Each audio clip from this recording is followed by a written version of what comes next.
Good morning, everyone, and thank you for joining us for this webinar. I am sure there are a lot more joining us because we had more than 100 people that registered, but we are really set on starting on time.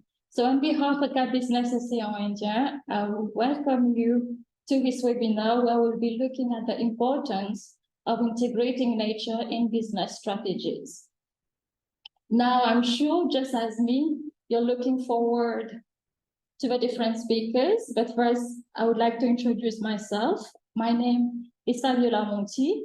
I am the Biodiversity Project Manager at Business Océan Indien, and I will be your host for the next 2 hours. I would like to invite my colleague who is next to me, Salima Jolim, who is in charge of project design and resource mobilization at Business Océan Indien, and she will provide a brief introduction on our organization. So I will give a brief introduction, what is CAP Business, what is our ambition, and how we are putting action on our ambition. So briefly, CAP Business was created in 2005, and it has become one of the key actors in the region in terms of economic cooperation.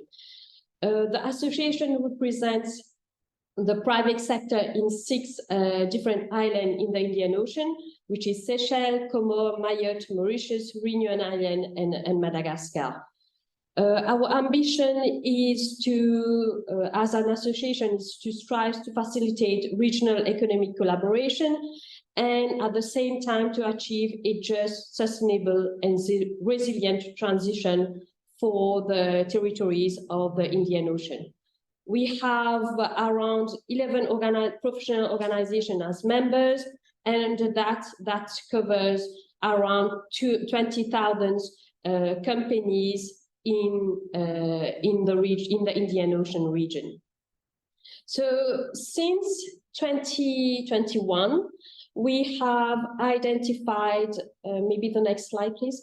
We have identified 5 priority areas to guide our action and our activities. These are the connectivity, sustainable tourism, energy and construction, collaborative blue economy, and agriculture and agro-industry.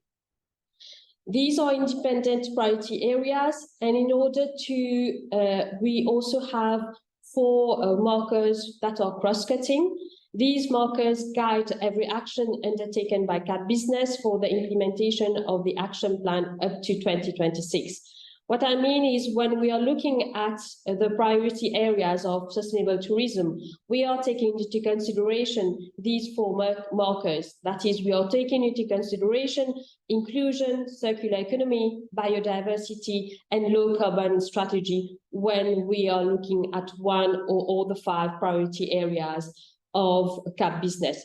And these priority areas will guide our transition from since 2021 up until 2026.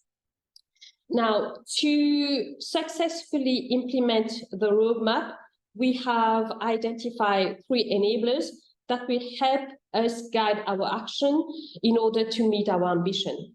Firstly, CAP Business is positioned as a think tank. That is, we aim to be a regional platform for raising awareness and disseminating information and data about economic transition. What we also do is we offer a platform under the enabler CAN, is we offer a platform for collaborative discussion and knowledge sharing. One example is regional working groups, which I will elaborate in future slides. And also we have within CAP Business a team of 5 internal regional experts that offers really technical guidance to companies and other stakeholders that are willing to engage in a just transition. So these are our enablers that is helping us action on our ambition. On the next slide, what I will present are the tools, the platform that are helping us in our activities, in our ambition, in our roadmap. And I think we have our flagship event, that is le Forum économique des îles de l'Océan Indien. It's a yearly event that gathers around 200 participants and more, around specific themes, and where we have participants from public sector, policymakers, public civil society, and also the private sector. It's a yearly event where we are gathered for 3 days, where we facilitate the discussion and around the just transition of the economy in the Indian Ocean region. We have also six. Previous slide. We have also 6 conférence débats, which we do in each of the region in the Indian Ocean region, and these 2 regional platforms help in raising awareness and disseminating information. What we do as CAN is we have the regional working group. We have 4 regional working groups, which is the next slide. 4 regional working groups on biodiversity, low carbon strategies, sustainable tourism, and entrepreneurship. These are deep dive conversations with stakeholders like private sector, the academia, where we foster improved dialogues among these organizations of whichever the size and geographical location. And finally, as we have the team of 5, the next slide, please. Great, yes. We have a team of 5 internal regional experts, like I mentioned before, that's really here, that's really offers technical guidance to companies willing to engage in the transition projects. We have 2 project initiators. We have Varuna, where we provide also one example. We provide industry coaching on how to integrate biodiversity in decision making, and we have also the project where we are accompanying companies, around 20 plus or 25 plus companies, in calculating their carbon footprint. So this slide summarizes a little bit of what we do as CAP Business. Now we really dive into the whole point of this webinar. Why are we here? And what are we going to cover throughout these 2 hours of this webinar? Now, I'm sure many of you know that our region, the Southwestern Indian Ocean, is known as a biodiversity hotspot. Has a diversity of unique marine and terrestrial ecosystems that not only support our well-being, but also underpin key economic sectors, such as agriculture, tourism, and fisheries. However, with the different environmental and social challenges that we are facing, the destruction of biodiversity, which is also part of these challenges, the destruction, loss, and degradation of biodiversity is really making us vulnerable as a society, but also our local economy is vulnerable to the losses of its biodiversity. So there is an important urge for action, concerted action by different actors to help us as a region cope with existing risks which are linked to biodiversity loss, as well as building resilience to emerging risks, particularly in the context of climate change. Now, through the dependence and also impacts on biodiversity, business has a crucial role, a pivotal role to play in reducing and alleviating pressures on biodiversity by transforming their business model to better integrate biodiversity.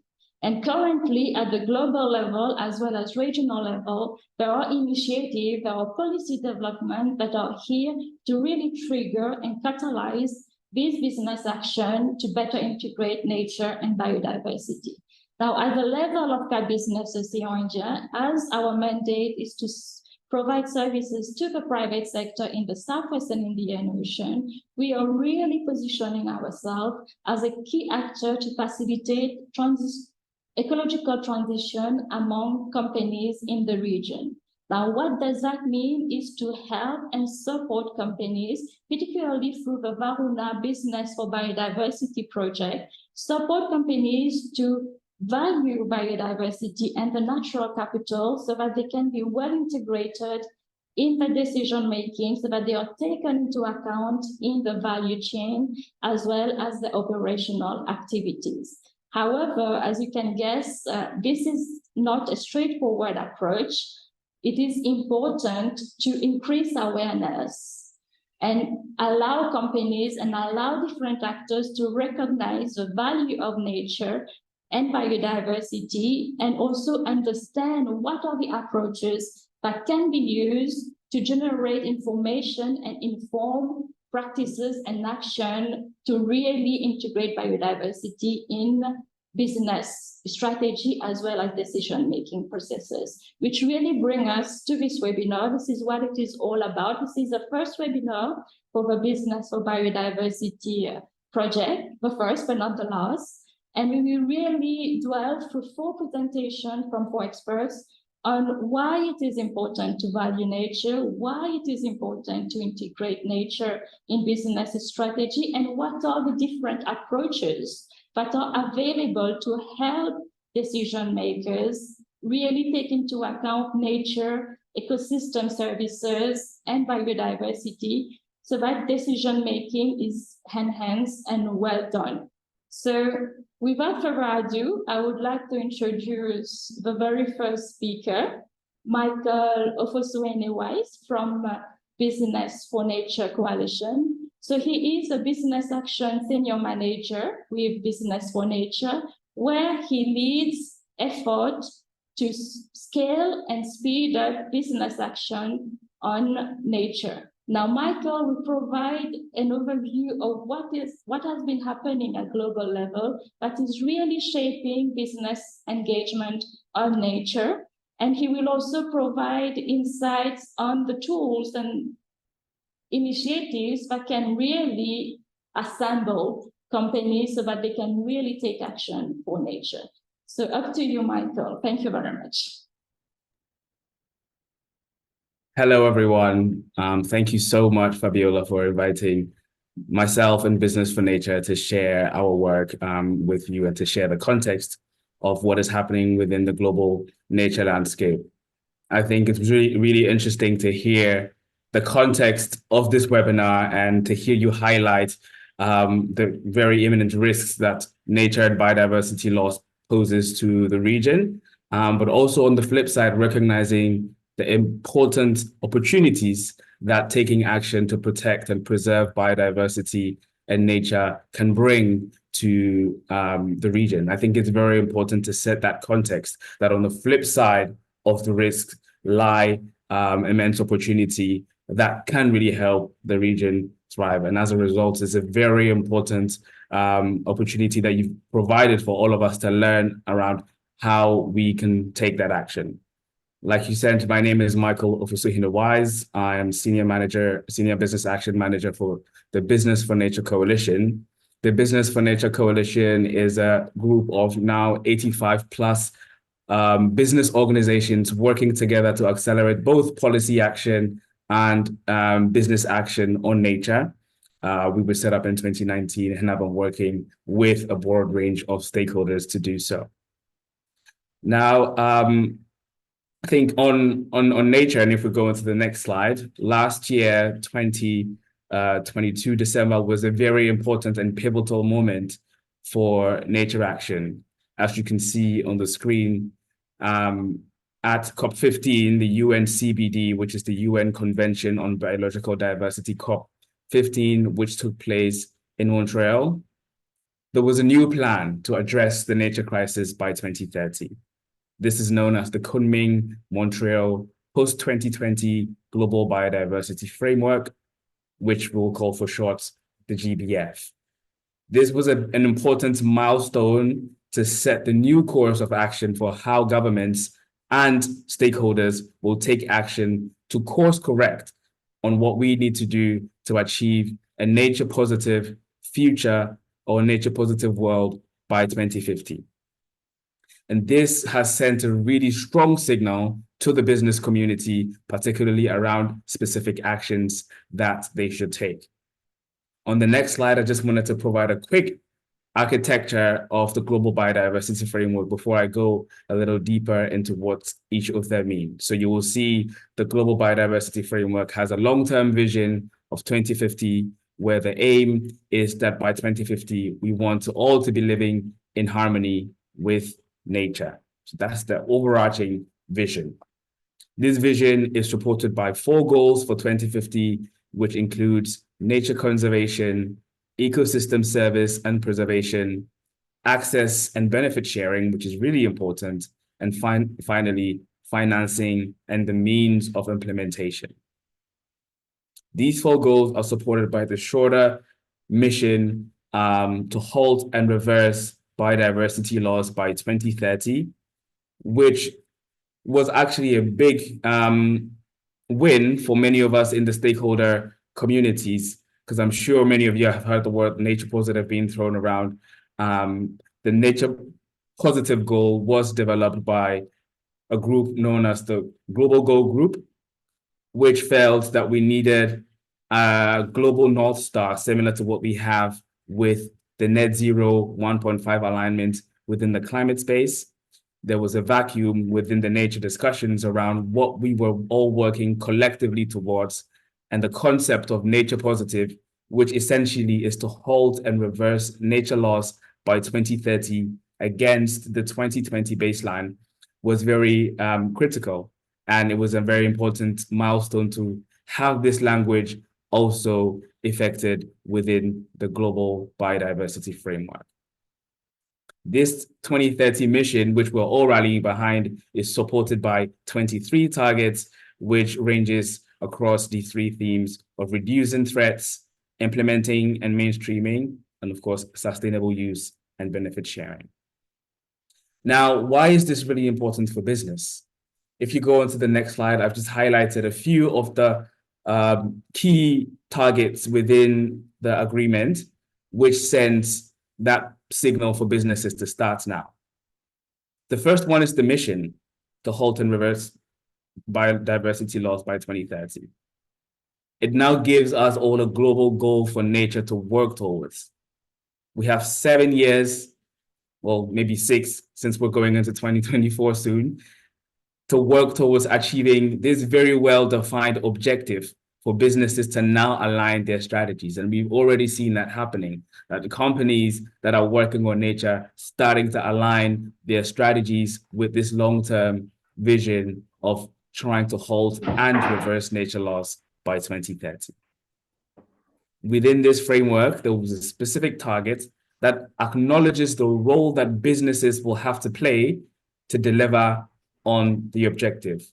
This is known as Target 15, which calls on governments to ensure through requirements that all large businesses and financial institutions assess and disclose their impacts and dependencies on nature.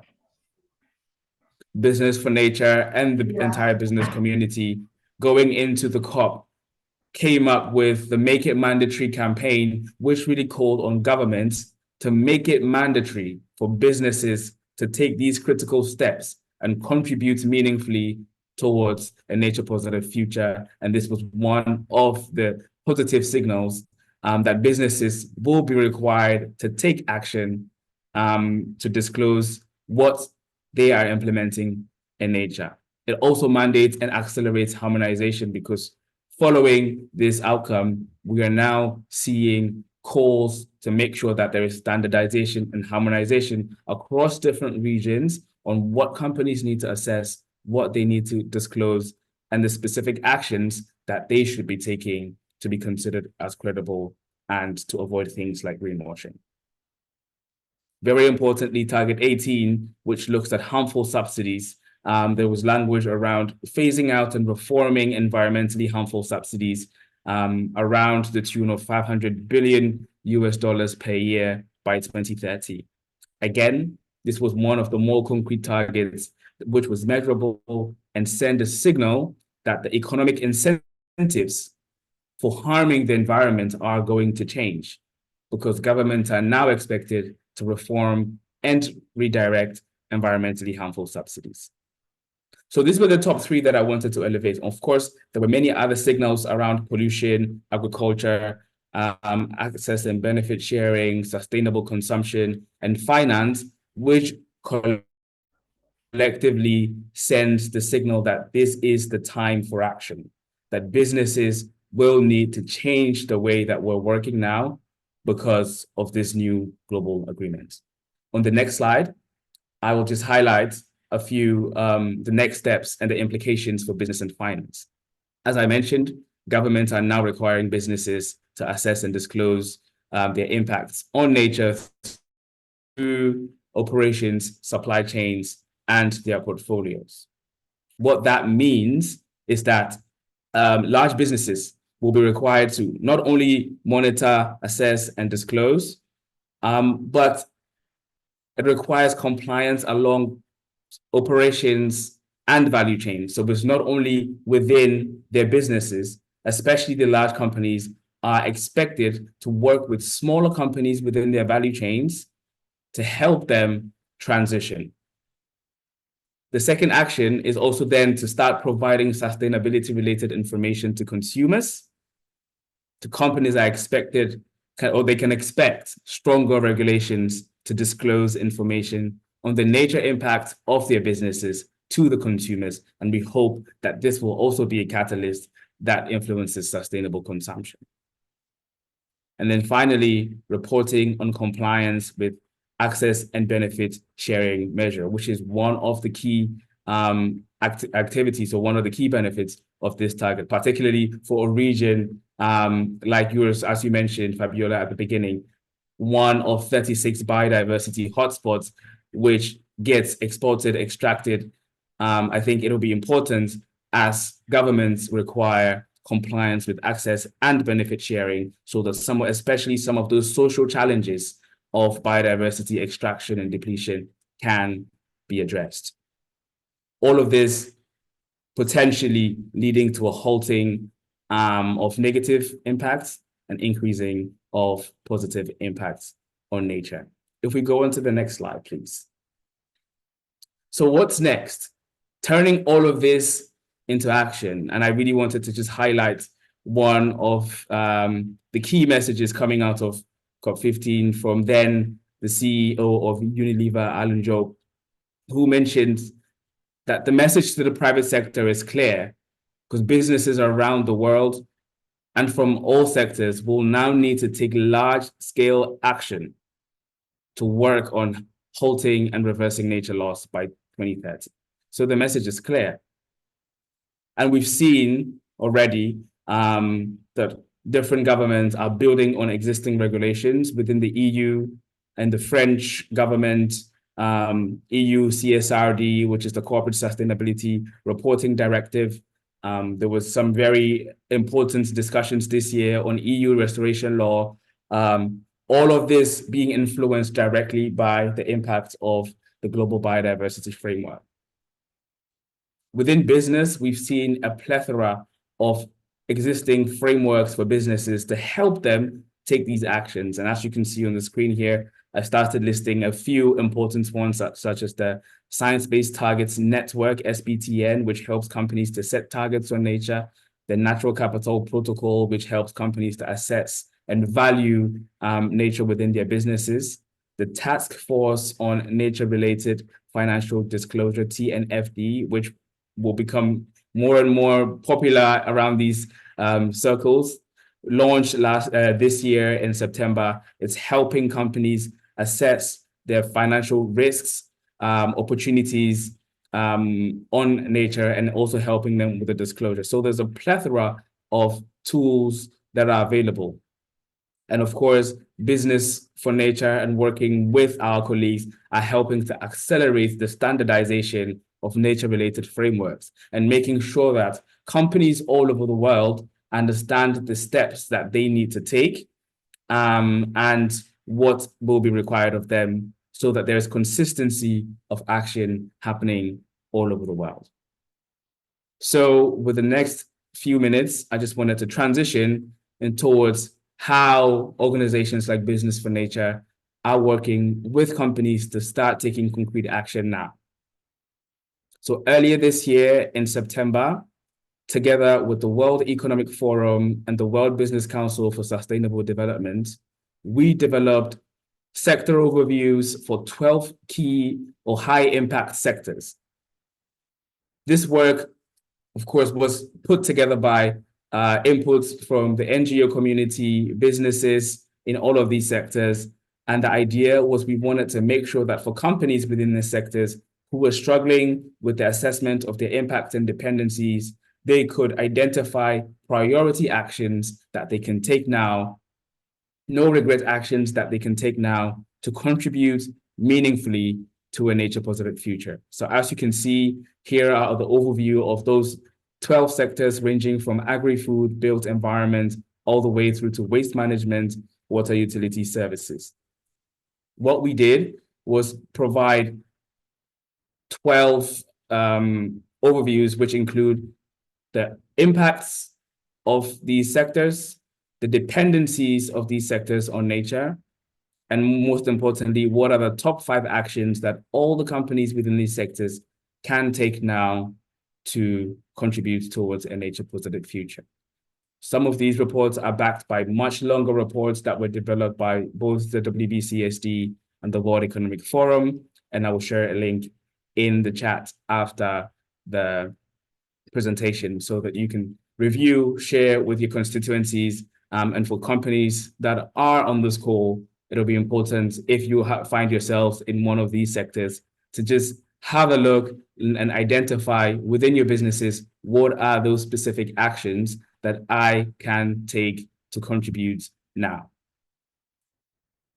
In addition to this, on the next slide, what we found through research with CDP, and CDP is a disclosure platform that provides questionnaires to businesses around what they're doing, particularly on climate, on different nature elements.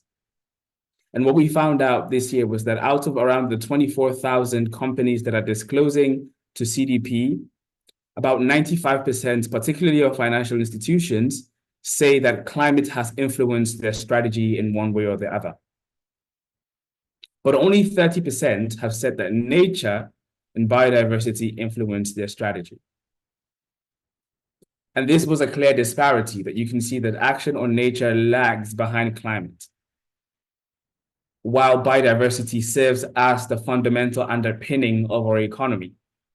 So this is likely to conceal some of the significant risks and opportunities that Fabiola mentioned.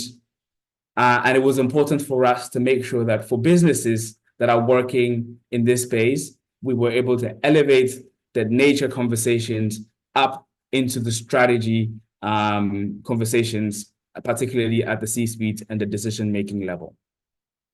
So in November this year, we launched, on the next slide, what we call the It's Now for Nature campaign. It's Now for Nature is a joint global campaign to bring all businesses and to rally all businesses to act on nature and again contribute towards this mission, this global nature positive goal by 2030. What we want to do is to use this campaign as a vehicle to get companies and enable them to develop and publish credible nature strategies. The campaign builds on what we have developed within our spheres called the Assess, Commit, Transform, Disclose high-level business actions. This was launched at Davos, I think 2 years ago, and is one of the fundamental alignment pieces that shows companies the very specific steps that they can take to address their actions on nature, to assess their impact and dependencies, to commit through science-aligned and science-based targets, to take very specific actions to transform their businesses and make sure that they're disclosing to all the relevant stakeholders, whether it's consumers, governments, financial institutions, or other relevant stakeholders. So this campaign really brought together our community of 85 plus organizations together with PwC UK as the knowledge partner. On the next slide, you will see that we have now developed what we're calling the Nature Strategy Handbook to support the campaign. This is a practical guide that will support all businesses in developing their nature strategy and making sure that they're asking the right questions. They have the specific components of what needs to be in a credible nature strategy, and very importantly, that they have all the resources to help them do so. This Nature Strategy Handbook is available in 6 languages, including English, French, Spanish, Portuguese, Chinese, and Japanese. So I'm sure for this French community and English community, you will be able to download, have a feel and read, especially how any business can build and develop a credible nature strategy handbook.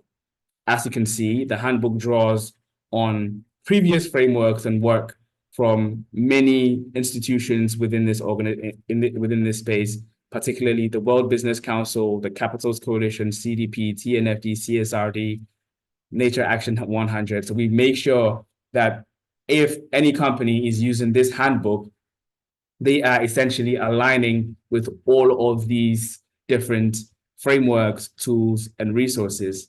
Because one of the things that companies have also told us that they're struggling with is the fact that there's so many tools, so many resources that they're having to navigate.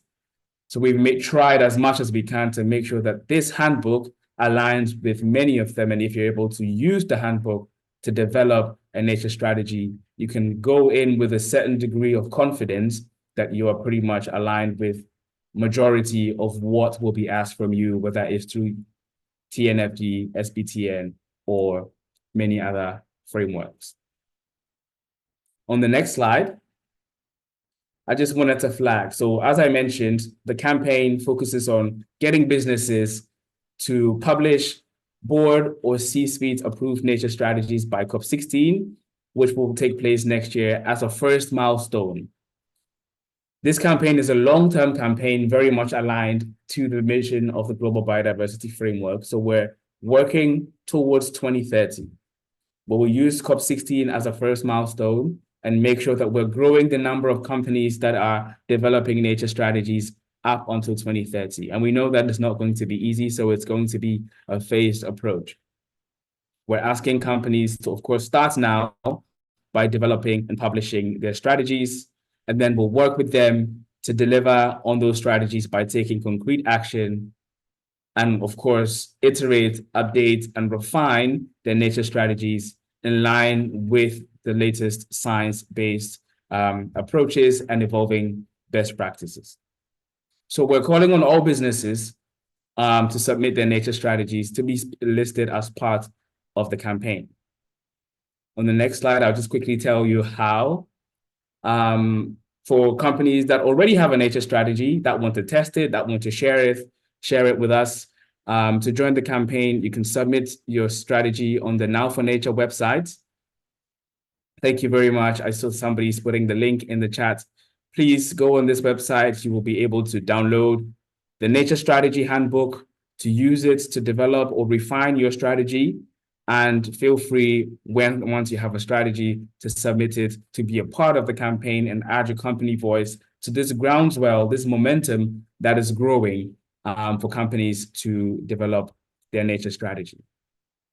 On the last slide, and just to wrap up, once the strategy is assessed, is submitted, the Business for Nature team will make sure that it includes the fundamental element of what should be considered a credible nature strategy.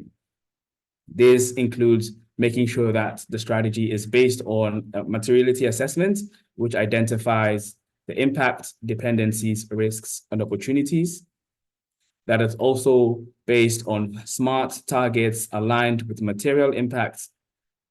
And that's the strategy is also including specific actions and smart targets to avoid and reduce negative impacts.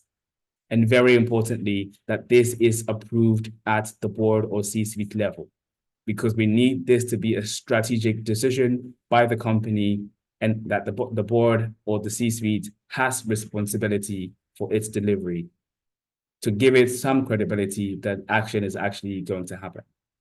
So to conclude, there is a lot happening on nature. I think we've seen that the political landscape has shifted.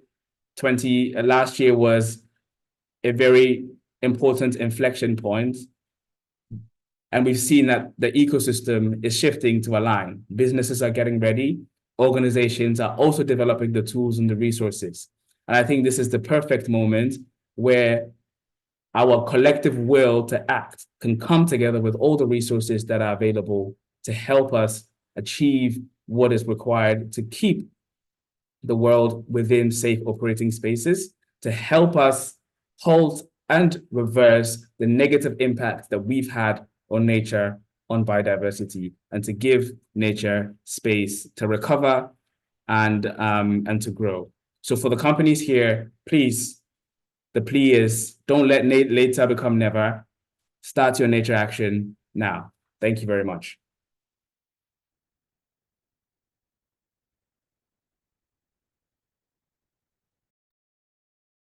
Thank you very much, Michael, for giving us this important background on the evolving landscape at global level. And I would like to point out something important that you said. It's now time for action. So just for our participants, we will not cover question right away. We will move on to the next speaker. And then after the second speaker, we will have a 15-minute time allocated for question for both Michael and our next speaker. So as I mentioned, I really take out from Michael's intervention, there's been a lot happening. There's a lot of drivers and incentive for business to really take action. At our regional level, it is also important to look into these approaches, these methods that can provide important information for us to really integrate nature in our decision-making processes. Which brings me to our next speaker,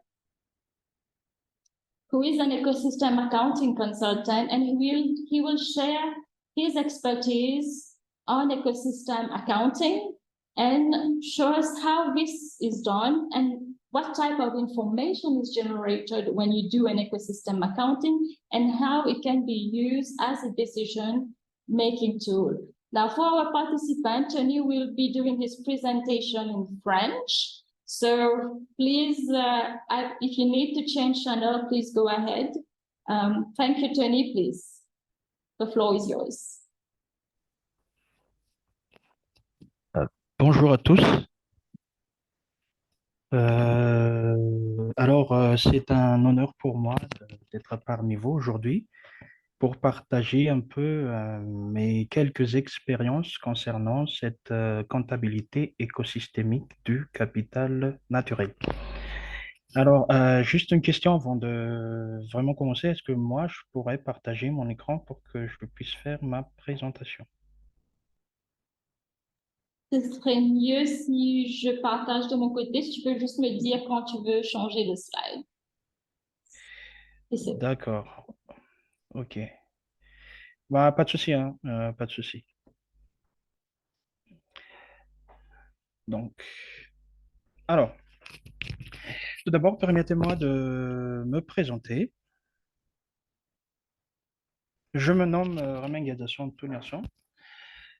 et je suis originaire de Madagascar et c'était depuis 2015 que j'ai participé à cette thématique lors de mon master.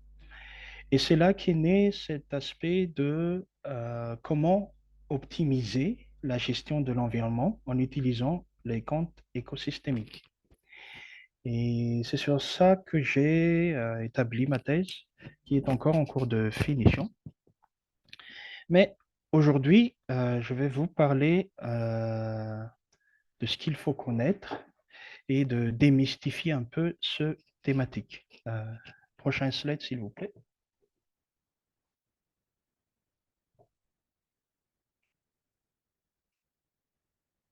Alors, qu'est-ce qu'il faut connaître lorsqu'on parle de cette comptabilité?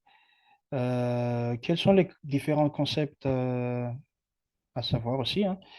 Et c'est à peu près toutes ces questions qu'on va répondre tout au long de cette présentation et tout au long aussi de ce contexte. Alors,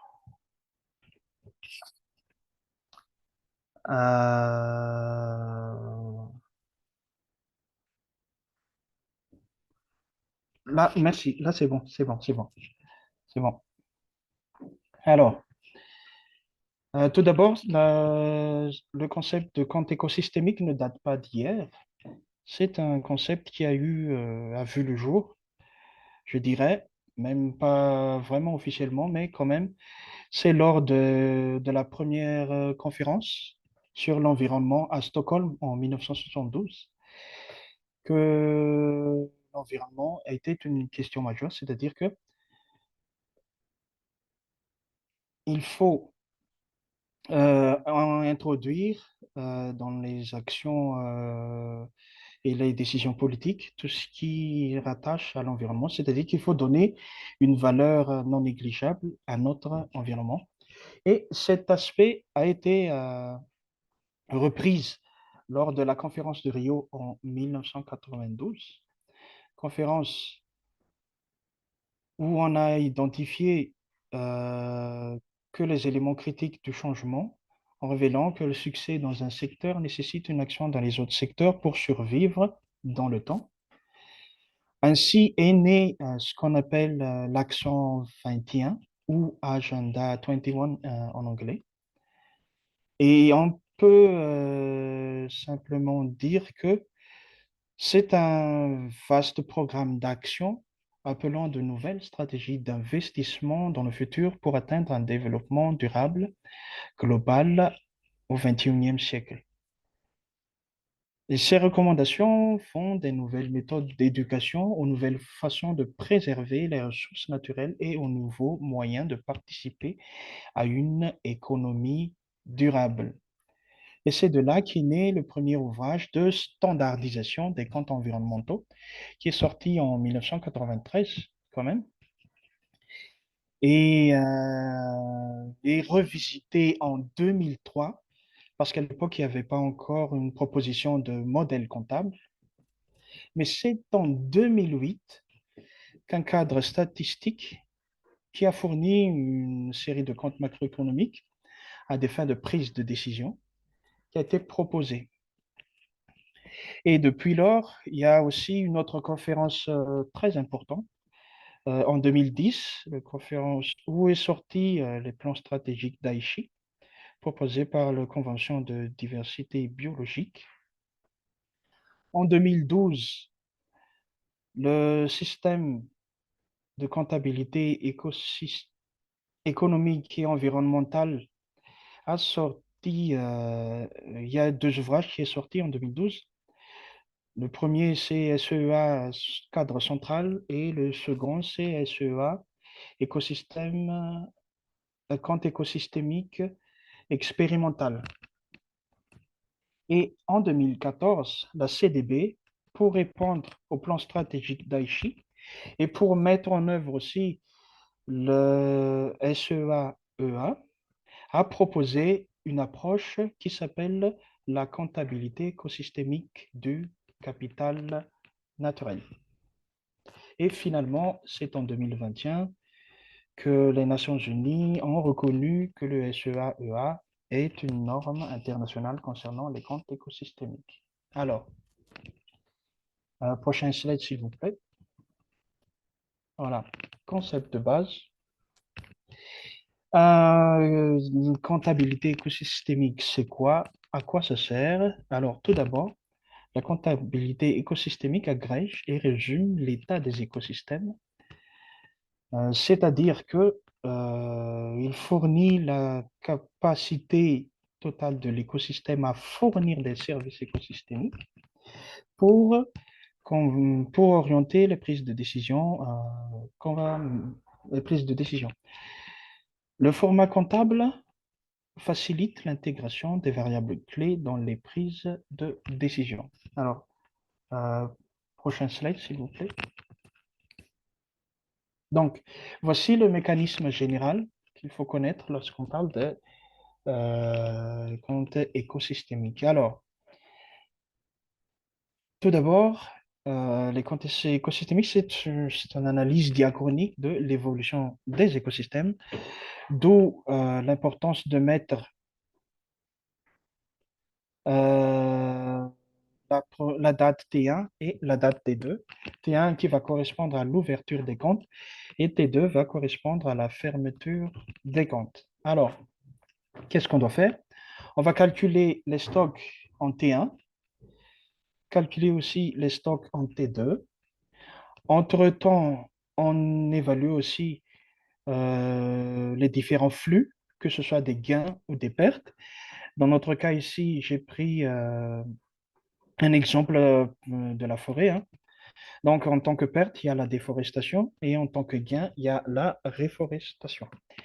Alors, dans les pertes, il y a deux choses qu'il faut retenir, c'est qu'on doit calculer la perte en quantité ainsi que la perte en quantité, c'est-à-dire l'épuisement des ressources, ainsi qu'il faut évaluer aussi, c'est la perte en qualité de l'écosystème, qui est très importante aussi, c'est-à-dire comment évolue la dégradation de l'écosystème.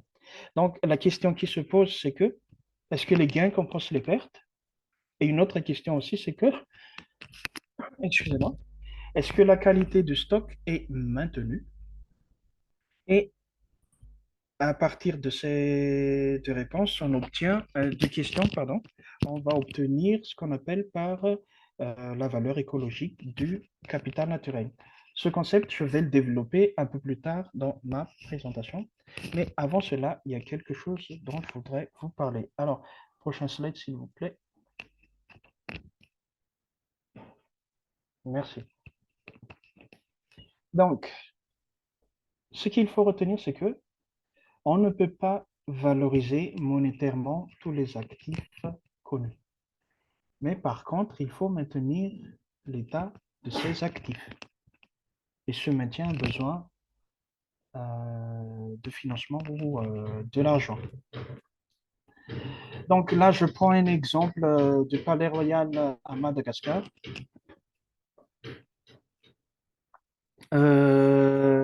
On peut prendre d'autres exemples, mais je fais un petit clin d'œil pour mon pays, hein.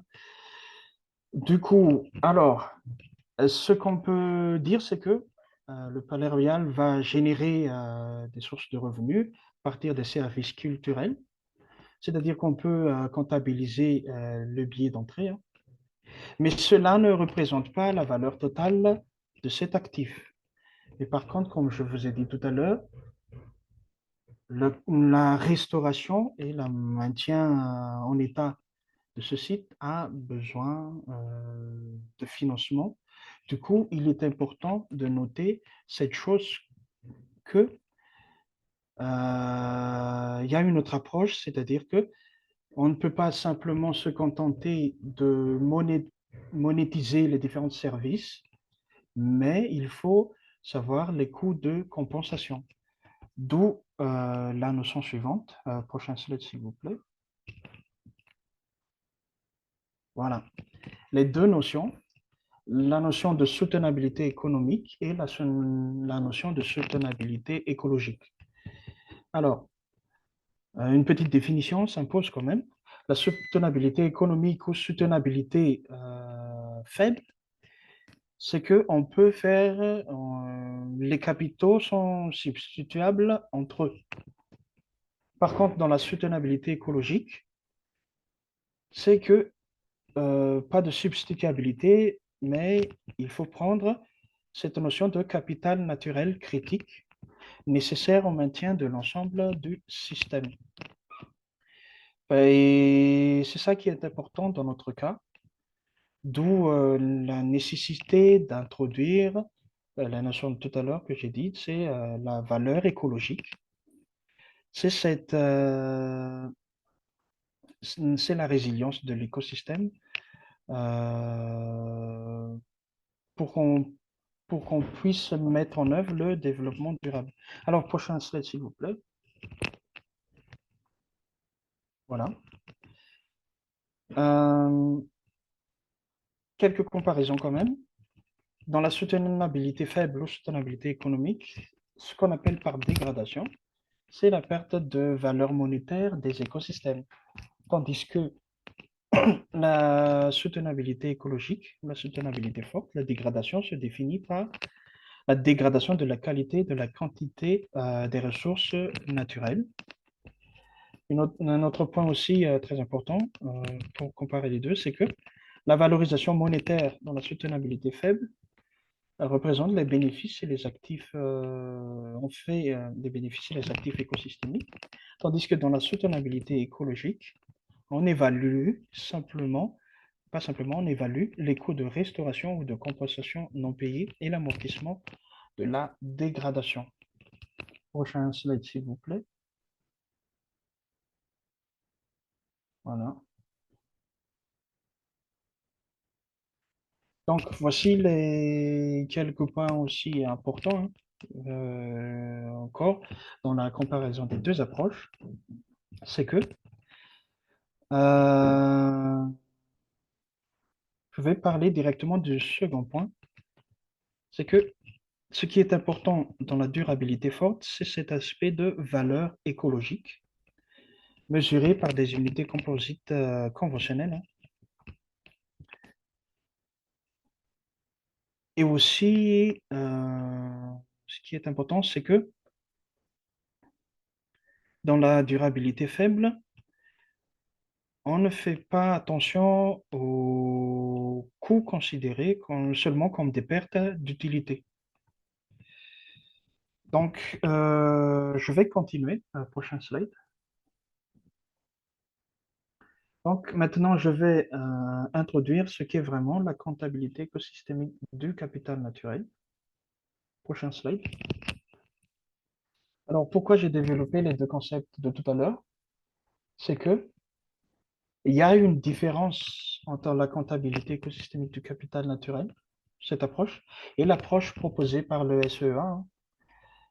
Du coup, à titre de rappel, c'est que la comptabilité écosystémique du capital naturel était mise en œuvre en 2014 pour appliquer la SEA, mais par contre, dans leur finalité, il y a quand même ces 3 points qu'il faut dégager. C'est-à-dire que dans la CECN, on ne présente que 5 comptes biophysiques, tandis que dans le SEA, il y a 5 comptes biophysiques et monétaires. Donc, dans la CECN, on se focalise simplement sur les ressources naturelles, en tout cas la capacité de l'écosystème à fournir les services écosystémiques, tandis que dans le SEA, on se focalise généralement sur les différents services écosystémiques fournis. Et finalement, ce qui est important dans la CECN, c'est la valeur écologique, tandis que dans le SEA, c'est plutôt la valeur économique. Donc, une approche pour mettre en œuvre le développement durable, c'est l'approche proposée par la CECN qui est plutôt adaptée à ce concept, en tout cas d'après mes expériences. Prochain slide. L'avantage de cette comptabilité écosystémique du capital naturel, c'est que c'est une comptabilité spatialisée. C'est-à-dire qu'avec différentes données d'entrée, on a cité ici quelques exemples, des statistiques socio-économiques par région, des images satellitaires, des données de monitoring des échantillons, des points critiques, des données individuelles géoréférencées. Et tout cela subit un genre d'analyse et de traitement pour les intégrer dans une grille ou dans un tableau ou des fois dans un fichier shapefile ou dans une base de données géographique pour donner au final les différentes informations, soit au niveau administratif, soit au niveau de chaque des limitations qu'on a prises, comme par exemple des bassins versants. Donc, prochain slide, s'il vous plaît. La comptabilité écosystémique, en général, est structurée comme suit. Alors, il est basé par le compte de couverture des terres, qui est à son tour basé sur une analyse diachronique de 2 images satellites. Et à partir de ce compte, et en rajoutant d'autres informations, on va obtenir 3 autres comptes biophysiques, compte du carbone, compte de l'eau écosystémique. Et il y a aussi un autre aspect qui est très important, c'est compte des services fonctionnels de l'infrastructure écosystémique, qui, pour simplifier, va représenter les différents aspects, par exemple des services intangibles qui ne sont pas directement ou facilement comptabilisés comme ce qui est le carbone et l'eau, mais qui ne sont pas à prendre à la légère pour maintenir quand même la qualité de l'écosystème, pardon, excusez-moi. Au final, ces 3 comptes vont donner 3 indicateurs, ou plutôt 6, pardon, excusez-moi, 6 indicateurs. Les premiers, ce sont des indicateurs d'utilisation durable ou d'utilisation soutenable. Et les autres indicateurs, ce sont les indicateurs de qualité de chaque type d'écosystème qu'on a décrit. Et à partir de ces 6 indicateurs, on va créer un autre indicateur appelé un indicateur composite qui va refléter ce qu'on appelle par la capacité totale de l'écosystème à fournir des services. Tout simplement, on va dire la capacité totale de l'écosystème. Et on va calculer cette capacité totale entre la date T1 et la date T2. Et en faisant la différence entre les deux capacités totales, on peut dire que soit s'il y a une dégradation de cette capacité, on va dire qu'il y a une accumulation de dette écologique. Dans le cas contraire, s'il y a une augmentation, on va dire qu'il y a une création de crédit écologique.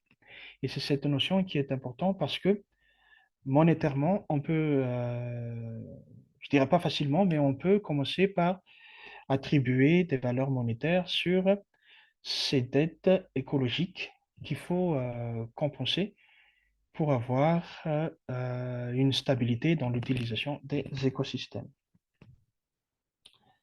Prochain slide, s'il vous plaît. Alors, tout à l'heure, je vous ai parlé d'une analyse diachronique de 2 images satellites. Cela sous-entend qu'il y a une étude de changement de la couverture des terres. Donc, établir tous ces changements s'avère être lourd, mais on a introduit le concept de flux de couverture des terres, c'est que tous les changements vont être reclassifiés en fonction des causes de ces changements. Donc, en tout, on a 7 grands flux de changements expliqués comme suit, c'est-à-dire qu'on va subdiviser notre écosystème en 3 grandes classes. La première, c'est urbain, tout ce qui est urbain et agriculture, c'est-à-dire les zones anthropisées. Hein. La seconde classe sera tout ce qui est rattaché à la forêt. Et la dernière classe, c'est le couvert naturel, autre que la forêt. Donc, les interactions entre ces deux, par exemple, la forêt qui se change en zone anthropisée, on va dire soit LF1, soit LF2, ou flux de couverture 1 ou 2. et la conversion entre forêt et autres types naturels. On va catégoriser cela en LF4. Et la reforestation, on va dire que c'est LF5 ou la restauration des écosystèmes. Et il y a aussi tous les changements qui sont dus à des phénomènes naturels, comme par exemple, on peut dire les chablis créés par les chablis, l'érosion qui crée les changements quand même de la couvert forestier. Et finalement, comme c'est une analyse faite par l'homme, il y a toujours des changements improbables qu'on va catégoriser dans LF7 ou réévaluation, c'est-à-dire qu'il y a quand même des erreurs. Du coup, tous ces changements improbables, on va les classer dans LF7. Voilà. Donc, prochain slide. En gros, la structure des trois comptes biophysiques est comme suit, c'est-à-dire le carbone, l'eau et le compte de service fonctionnel de l'infrastructure écosystémique se comporte comme suit. C'est-à-dire que c'est un grand tableau subdivisé en quatre parties. La première va montrer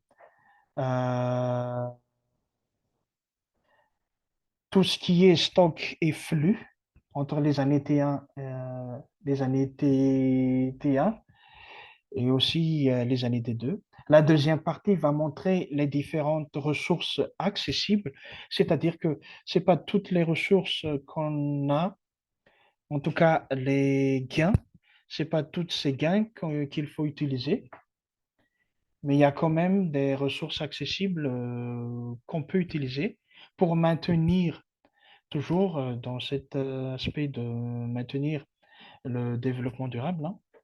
Ensuite, la troisième partie va montrer toute l'utilisation des ressources et finalement, la quatrième partie va montrer en premier lieu l'indice d'utilisation, c'est-à-dire un ratio entre les ressources accessibles et l'utilisation, et aussi la qualité de l'écosystème en général.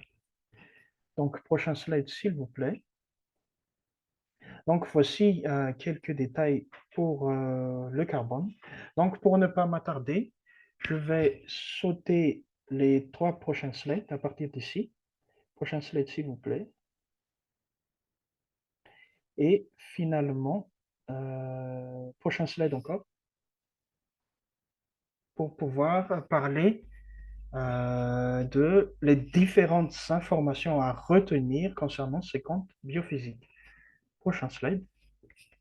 Alors, pour résumer, voici les différentes informations primordiales qu'on peut utiliser pour optimiser la gestion de l'environnement à partir de ces comptes biophysiques, c'est-à-dire que, en premier lieu, on peut reconnaître les évolutions de l'écosystème, on peut voir la variation des ressources naturelles, la disponibilité de ces ressources, on peut faire aussi la surveillance des utilisations des ressources, la qualité des écosystèmes, la capacité totale de la zone à fournir les services écosystémiques.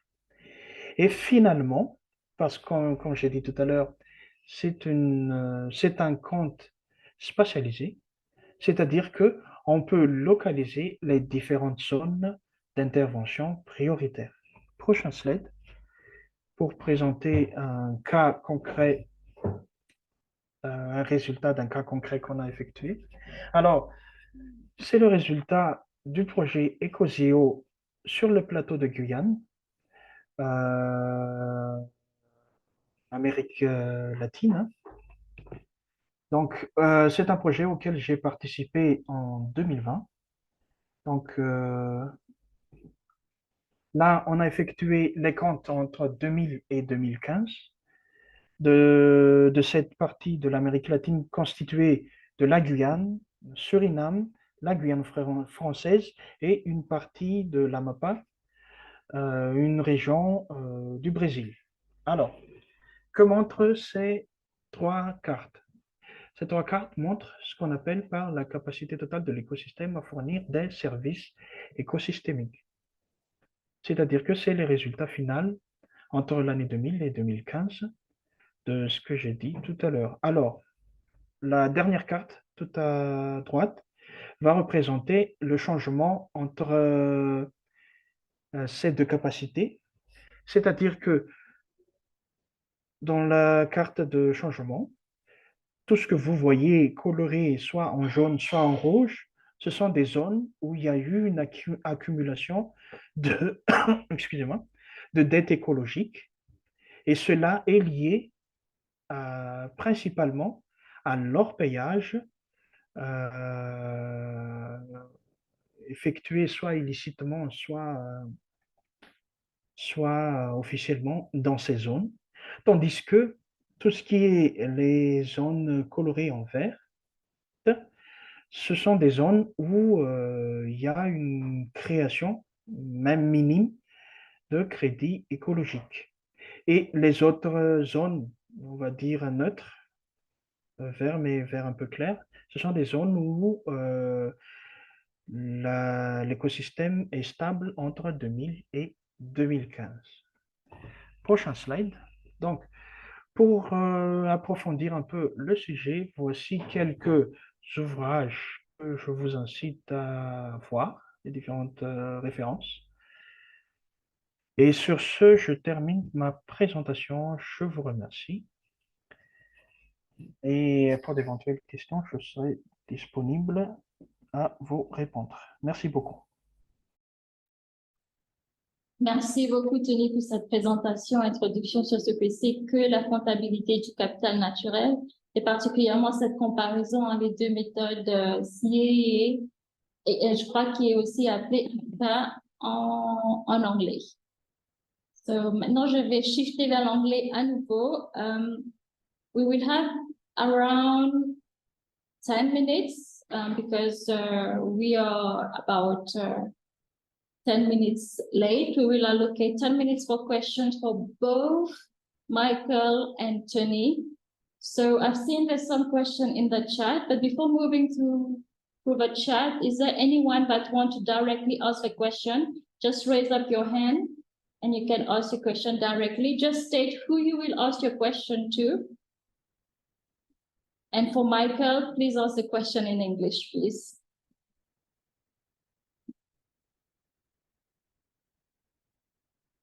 Do we have any questions? Any hands raised?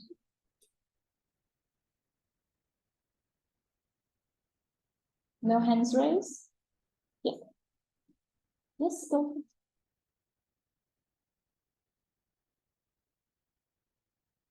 Bonjour, alors je sais pas comment est-ce qu'on hand raise en fait.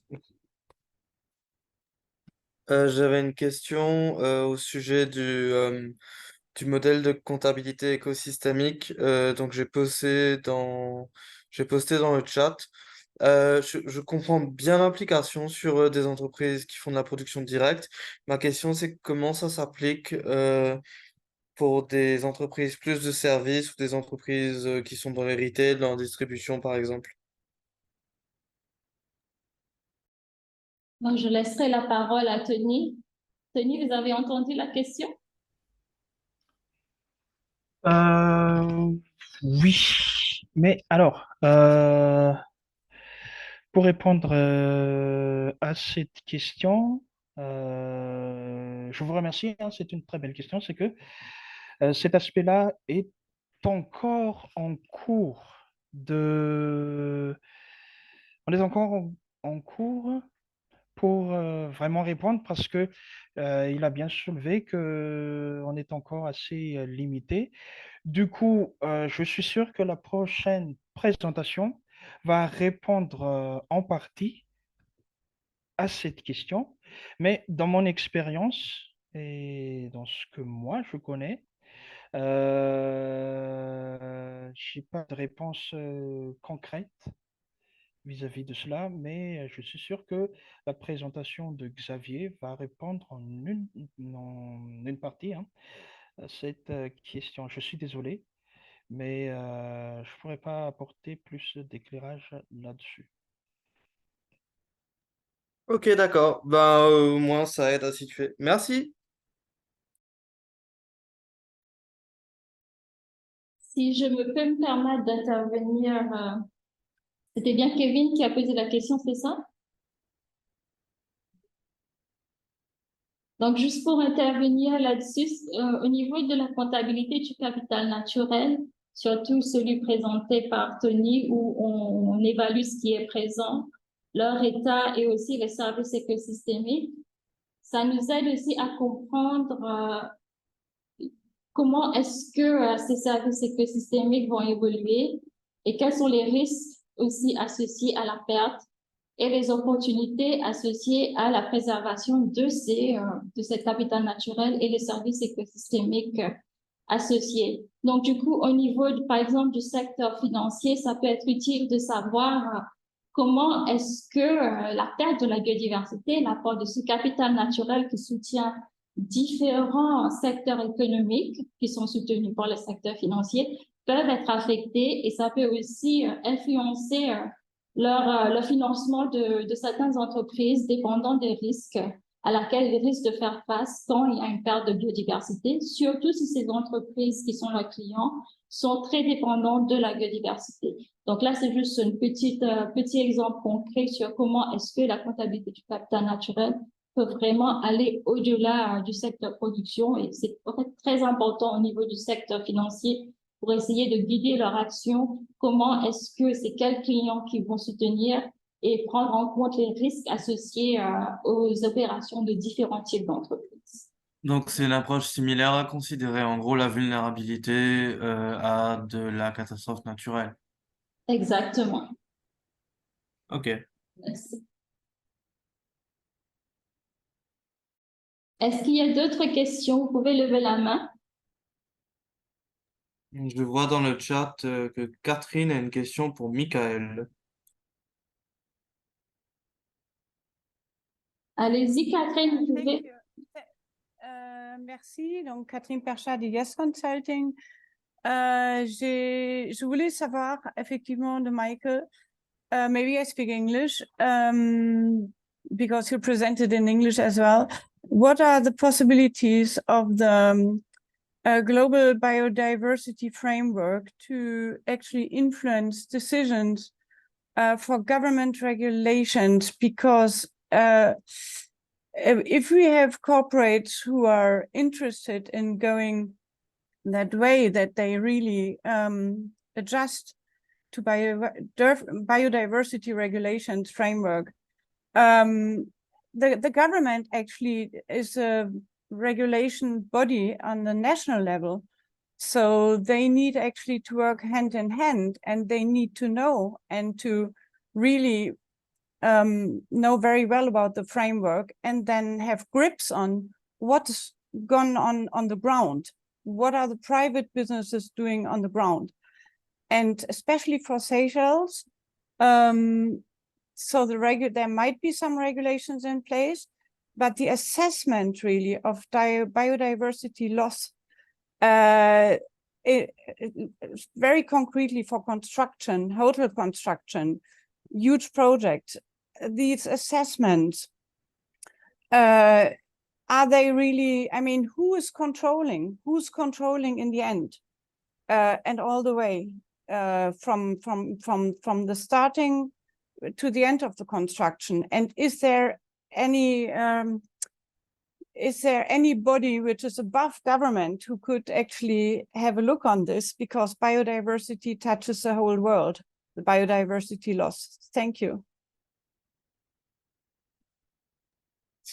Thank you very much for that question. And I think the answer to your question is somewhere embedded in the question. As I mentioned, now that we have the global biodiversity framework, the conversation needs to go from that global level to the national/regional level for implementation to happen. We know that implementation happens on the ground, not at the international level. So within the UNCBD process, governments are now expected to develop what we're calling the National Biodiversity Strategies and Action Plans, the NBSAPs. And within that, based on the architecture that was agreed within the global biodiversity framework, countries are now starting to prepare an update of those plans that will help them achieve the targets. Of course, within that, what organizations like us are doing is to find a way to make sure that these plans affect specifically the role of business and make it very clear how businesses will be able to implement Target 15 on the assessment and disclosure of impacts and dependencies.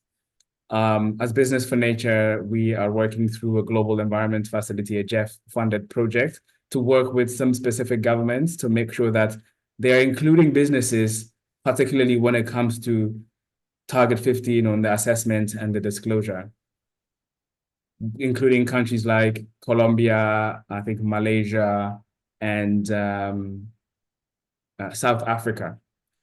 We don't have any specific examples from the region, unfortunately, but this is something that we're starting to see, that implementation is going to happen on the ground. While we have the success of the Global Biodiversity Framework, the reality is that this is also a non-binding treaty. So it's going to be very difficult for anybody to hold any government accountable. What we are using is the sheer will of ambitious businesses who want to use that to catalyze action, right? And making sure that businesses are involved in these conversations around implementation of the assessments and disclosures, and getting them to be the advocates for more transparency, more accountability, and more action. So I think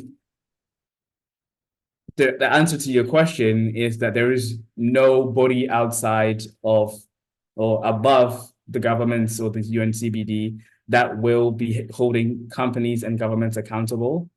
But what we're doing is to make sure that the progressive and ambitious businesses are part of the discussions from the beginning, helping to co-create the plans at the national level and helping the government to decide upfront what needs to happen, particularly around how companies assess and disclose their impact and dependency. So specifically for the example that you produce, if there are leading construction companies who are already taking action in assessing their impacts from the beginning of projects to the end, I think those can be strategic allies to help push the narrative of what all the companies in this space need to be doing. But yeah, I think that is a very state by state, region by region situation. As we found out, is that the process is not the same in South Africa as it is in Colombia or in Malaysia. It really takes regional stakeholders, regional leaders to help drive that action. And I hope that helps bring some clarity to your question.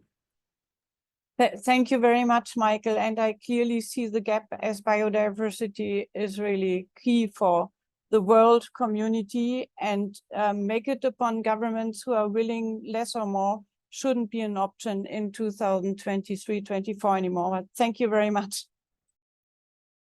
Thank you very much. I think I will cover one last question, and I think it's still for you, Michael, based on your experience with businesses. So Martin wanted to know, her statement is that companies working together is sometimes difficult, and she has observed it in Mauritius.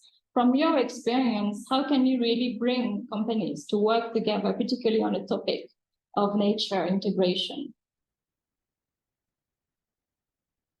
Yeah, I think it is difficult to bring companies to get together, obviously because of sensitivities and competition.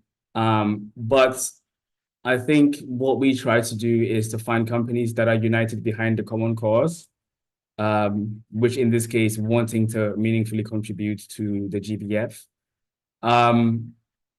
We find that different companies are able to come together on different initiatives. For example, like the Make It Mandatory campaign, which brought around 400 companies together to unite behind calling for governments to land a Target 15 in the GBF.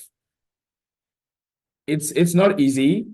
I think what is very important is to set clear ground rules, particularly around what can be discussed and what can be advocated for in a very pre-competitive space.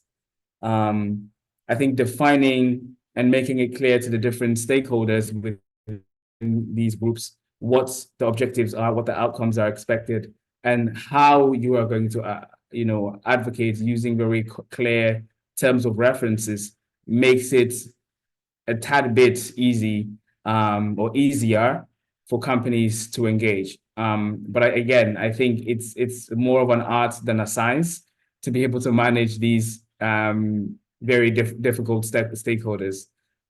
But I think that there are some very ground principles that can help bring companies together. And I think the top of the list will be making sure that companies that are joining these groups can be united for a single cause, which in this case is biodiversity protection. Thank you very much, Michael, for this. I see a lot more questions in the chat. Unfortunately, we will not be able to cover all of them, but we will make an effort to look at them and see how we can provide some answers for a follow-up afterwards. And also in line with a question that Michael just answered, from our experience, we also see the importance of actually having companies inspire others on the best practices and also the approaches that can be used to integrate nature, which actually provide a good transition to our next speaker, Xavier Koenig, who is a consultant, who is Mauritian consultant and a PhD candidate at the Université des Mascareignes. So for his presentation, he will actually cover an example on how natural capital accounting can be used within the private sector to inform decision-making. The floor is yours, Xavier. Thank you. Thank you, Fabiola. Good morning, and good morning, everyone. Nice to see some colleagues in the audience, and thank you, Cap Business, for the opportunity. Thank you, Fabiola, for the introduction, so I will not repeat. And yeah, so the subject of my presentation hopefully will act as a bit of a bridge between Michael and Tony's presentation, and hopefully answer some questions that might arise. So on the next slide, please. What I will cover today is very quickly the research that I'm working on, because all this is work in progress, but you will understand some implications and the usefulness of it. I will talk about ENCA, which is the methodology that Tony spoke about, CECN in French, for Mauritius. Then what we are doing towards updated accounts. And so this is more at the national level. And then lastly, I will talk about a local example, which is a private domain in Mauritius. So just one second, it's asking me about the translation. I'm just going to say English. All right. So about the justification is why private domains, especially in Mauritius and likely in many other islands or colonized countries, about 80% of the land is privately owned. This is a figure from UNDP. And we have about 25% of our land covered by forests, but only, as a lot of you know, only a small percentage is native forest. So 95% of the native forest has disappeared. Next slide, please. Next slide, please.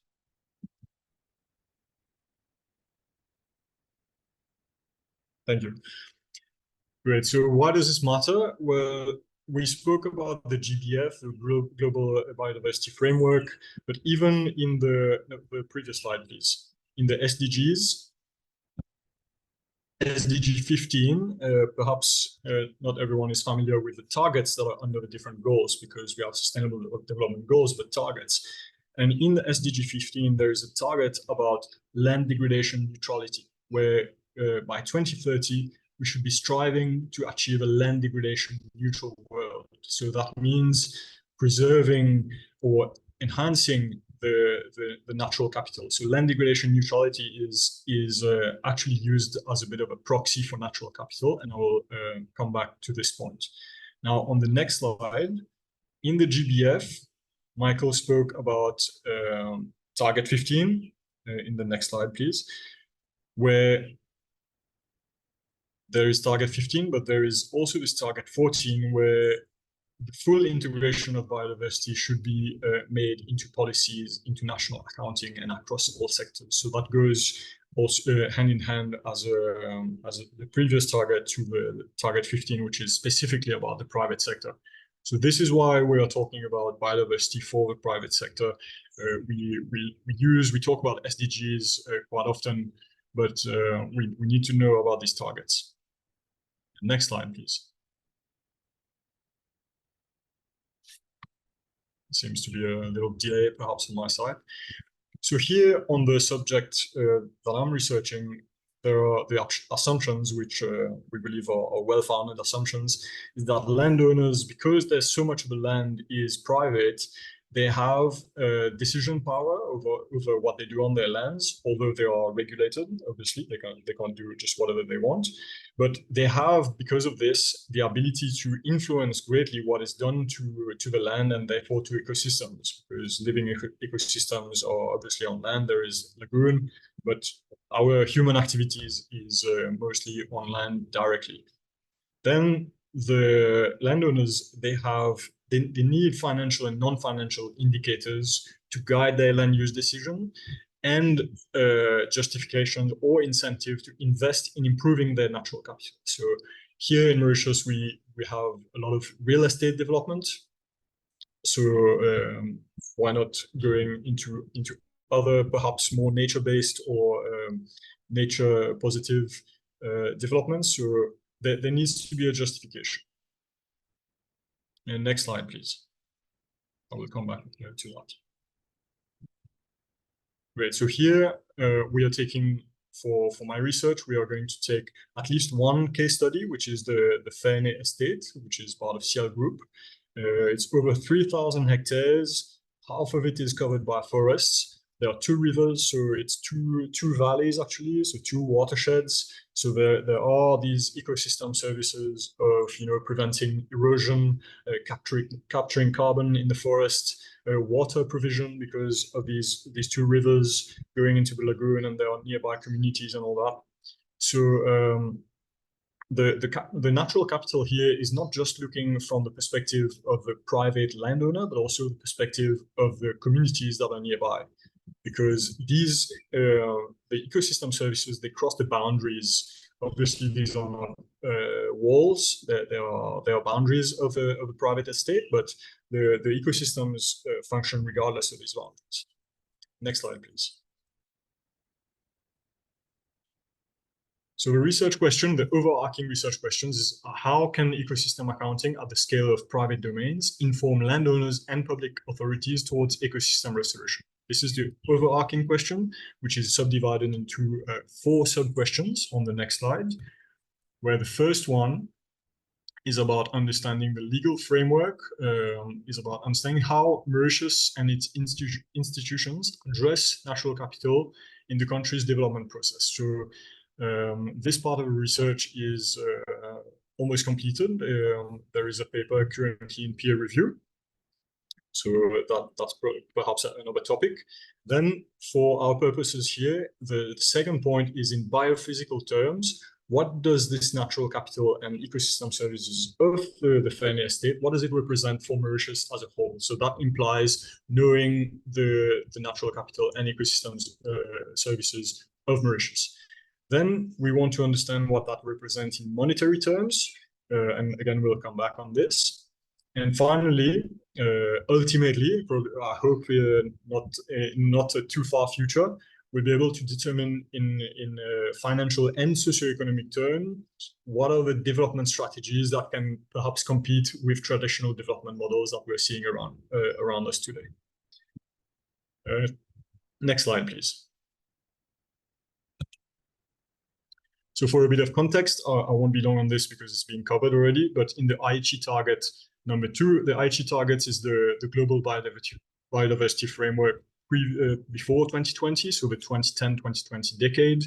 And that was the UN decade for biodiversity. And the target number 2 was to include biodiversity values into strategies and planning processes, etc. So it's obviously being reconducted in the new GBF. Then, as Tony mentioned, Anchor was an experimental methodology in 2013, 2014, and Mauritius was actually the most developed case study for this experimental methodology, and I'll come to it on the next slide. Then it was promoted because it was the best known example.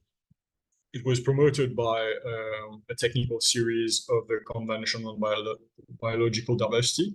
But in 2021, the SEA, which is System of Environmental Economic Accounting again, methodology was adopted as statistical standards by the UN for biophysical accounts. So it's not monetary account, but biophysical. So what you can see on the figure is that there are stocks and flows. The stocks are known as the capital, and the flows are the ecosystem services that come out of this capital. So there is a way in light blue, there is the physical accounting, and in deep blue, the monetary accounting, where we understand not what is the price of something, but what is the value of what it brings. So for example, a fisherman community that has clean water, thanks to a good quality ecosystem upstream, they are able to have their livelihood thanks to the ecosystem services. So what is the value of that can be measured in monetary terms? But we might come back to that. So on the next slide, please. As I was saying, Mauritius was the most accomplished, let's say, at the time in 2014. And you can see that for Anchor, this ENCA stands for Ecosystem Natural Capital Accounting. There's a lot of indicators combined to give what Tony referred to as ecological credit or ecological debt. So seeing what is the improvement or degradation of the ecosystem. So I won't go into the details, but what you can see is urbanization, the change. These are changes from 2000 to 2010.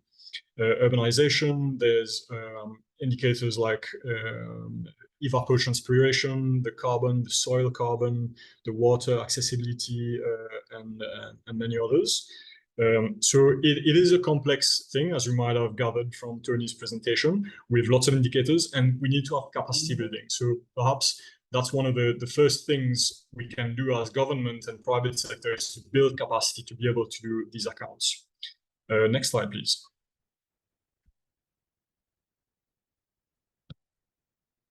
The first account to do in order to complete this exercise, it all starts with the land cover change, so utilisation des terres in French.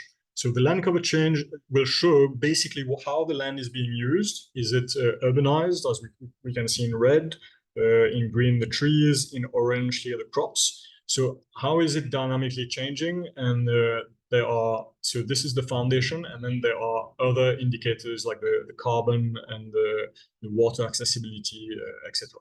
So next slide, please. This poses a challenge because at the level of the country itself, there is the authorities do not as yet update an accurate land cover map. So to do this exercise, to start it, we need to go to some open source data. There is an organization named Esri that produces global maps of land cover for using satellite Sentinel-2, which has a 10-meter resolution. That's the pixel size. And we have that for 2017 to 2022 yearly. The European Space Agency produces a map also, but only for 2 years so far, which limits the ability to observe changes through time. But these two maps, according to analysis that we've started, they are too imprecise. You can see quite a difference between them. The ESA, which is the second one from the left, is more detailed than the Esri one, but it's still not detailed enough. And we are currently working on as accurate as we can land cover maps for 2017 and 2022 using satellite images. And you can see this is a working snapshot on the right completely. So What I'm going to show next is a bit of an evolution of the land use, but using Esri. So it's not as detailed, but at least you get the idea of how that works. Next slide, please. Here, then, between 2017 and 2022, we can observe using these maps, which is data, which we can know the extent of those different classes. We call them classes, whether it's urbanized or tree cover, etc. And we can see also from which class is becoming what. As you can see on the right, the figure on the right, which is a Sankey diagram. We can see that we're losing some crops to rangeland. Rangeland is grassland, basically. We're losing some crops to built area because of it, there is development. So we're converting agricultural land to urban land, etc. So we can already see some changes. So this is a first step. Please do not use these figures because they are using maps that are not very precise, but it gives us an indication of what's happening. Next slide, please.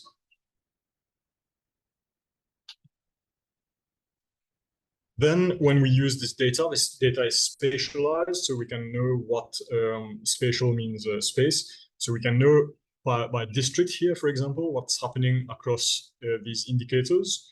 We can see in which district there is more urbanization, for example, in red to the left, where there is more tree growth. There is actually, according to these maps, but they're not precise enough. That's why we are updating them. Tree cover growth. There is loss of crops, which makes sense because in Mauritius there's agricultural land being converted or being abandoned because economically it are not so viable anymore. This kind of thing. And there is changes in rangeland. What's interesting about that is not necessarily pastures, it's grassland. So when there is a big chantier, like a big construction site for a smart city that's starting to be cleared, we're in a tropical country, so grasses grow very quickly. So that can be an indication of different things happening. On the next slide, please. So these were land cover indicators that are already providing some indications. Here we have a breakdown. It's no longer district, it's watersheds. So watersheds is the catchment area for different rivers. And here we have other indicators that are green background landscape index. That's how green the landscape is. It's got to do with the tree cover area, but aggregated in an index. Continuity and fragmentation is how fragmented ecosystems are or how continuous they are because they can be split by roads or by villages, by settlements, etc. So here what is deep, darker is more continuous. For those who know Mauritius, they will understand why. And finally, IHVN, that's high natural value index. That's using the areas that are classed as high biodiversity. So the high biodiversity areas of CPF, for example, the hotspot, etc., could be used as that. So we can use these on the next slide and have an aggregate of what is called net landscape ecosystem potential, which is a kind of indication of the ecosystem infrastructure, the quality, and the changes. So we can see in 2017, 2022, and the one on the right completely shows the variation. So we can see that almost all of these watersheds are degrading ecologically with a few in green that are improving. And this, from a business perspective, can show you, oh, our operations are in here, whether we're in agriculture or we're developing real estate. So there is a contribution that we can have, and knowing this data, we can focus our action where it's most needed. So avoiding degradation, doing restoration, choosing where we do what becomes guided by data and science. So on the next slide, please. So this was basically using land cover. And on the next slide, we also have data from here. The European Space Agency has a carbon initiative where they have these maps of above ground biomass, and other sources give you maps of soil carbon. So you can see where is the the soil, where is the carbon specifically, because we don't want to contribute to climate change. We don't want to release emissions, obviously, everyone here I'm sure knows that. And we want to protect the carbon stock that's already there. So there is this data that's freely available that we can already use. And it's great to know about it and to start being able to start using it. So on the next slide, please. I hope I'm not speaking too quickly. Next slide, please. Then taking all this, which is just the beginning, because there's a lot more to ecosystem natural capital accounting. Previous one, please. We're using a case study here of Fene on the previous slide, where it was a satellite image. Previous slide, please. Thank you. Where you can see, okay, this is where we are, you can see that there is forest, there's agricultural land and all that. Now the next slide, thank you. There is, the landowner can take some initiatives where what Fene has done is that they've taken botanists and a team of consultants to assess the quality of the habitat in terms of greater forest. This is a methodology from 1994, which can be, it can be a proxy to this high natural value index indicator that I showed earlier. So when we use this and we use the other indicators like fragmentation, here we can see that there are pastures that are fragmenting the forests. On the next slide, we can aggregate this, and it gives us a decision tool. A decision tool to be able to know, we thought maybe if you look at just one indicator, we thought the one on the left, the area on the left, was most degraded because it was most fragmented, but actually it has a good biodiversity content, a good content of endemic plants, etc. So it's actually not doing too bad. And we find that the area in white is actually the most degraded. So this already gives you some decision tools that could have been, you could have made different decisions, not as well informed if you didn't have this. So that's the utility already that can come out. Then on the next slide, please. Trying to be quick because there's a lot to cover. Then for what's interesting at the scale, at this kind of scale, which is subnational, which is 3,000 hectares, is we can then go into what the natural capital and ecosystem services contribute as value, like I said before, to the business, to the landowner, and to the community. So there's diversified economic activities, including ecotourism. There is a carbon sequestration potential. There is real estate. So the nature has an impact on real estate prices, for example. And also we can observe the societal dependencies on ecosystem services. So what a landowner is going to do on his lands may affect the neighbor communities, and this is important for governments to understand, for example. And that ties back to what Michael was saying about your nature strategy and the link with your NBSAP, which is the National Biodiversity Strategy and Action Plan of the government. If you have this kind of information, everyone can come to the table and speak the same language. Next slide, please.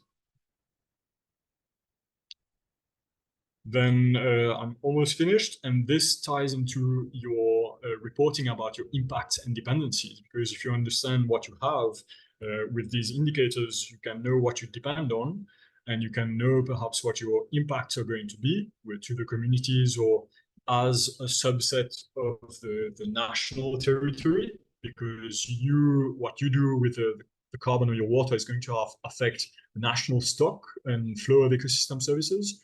So when everyone is speaking the same language, we can harmonize and take good decisions.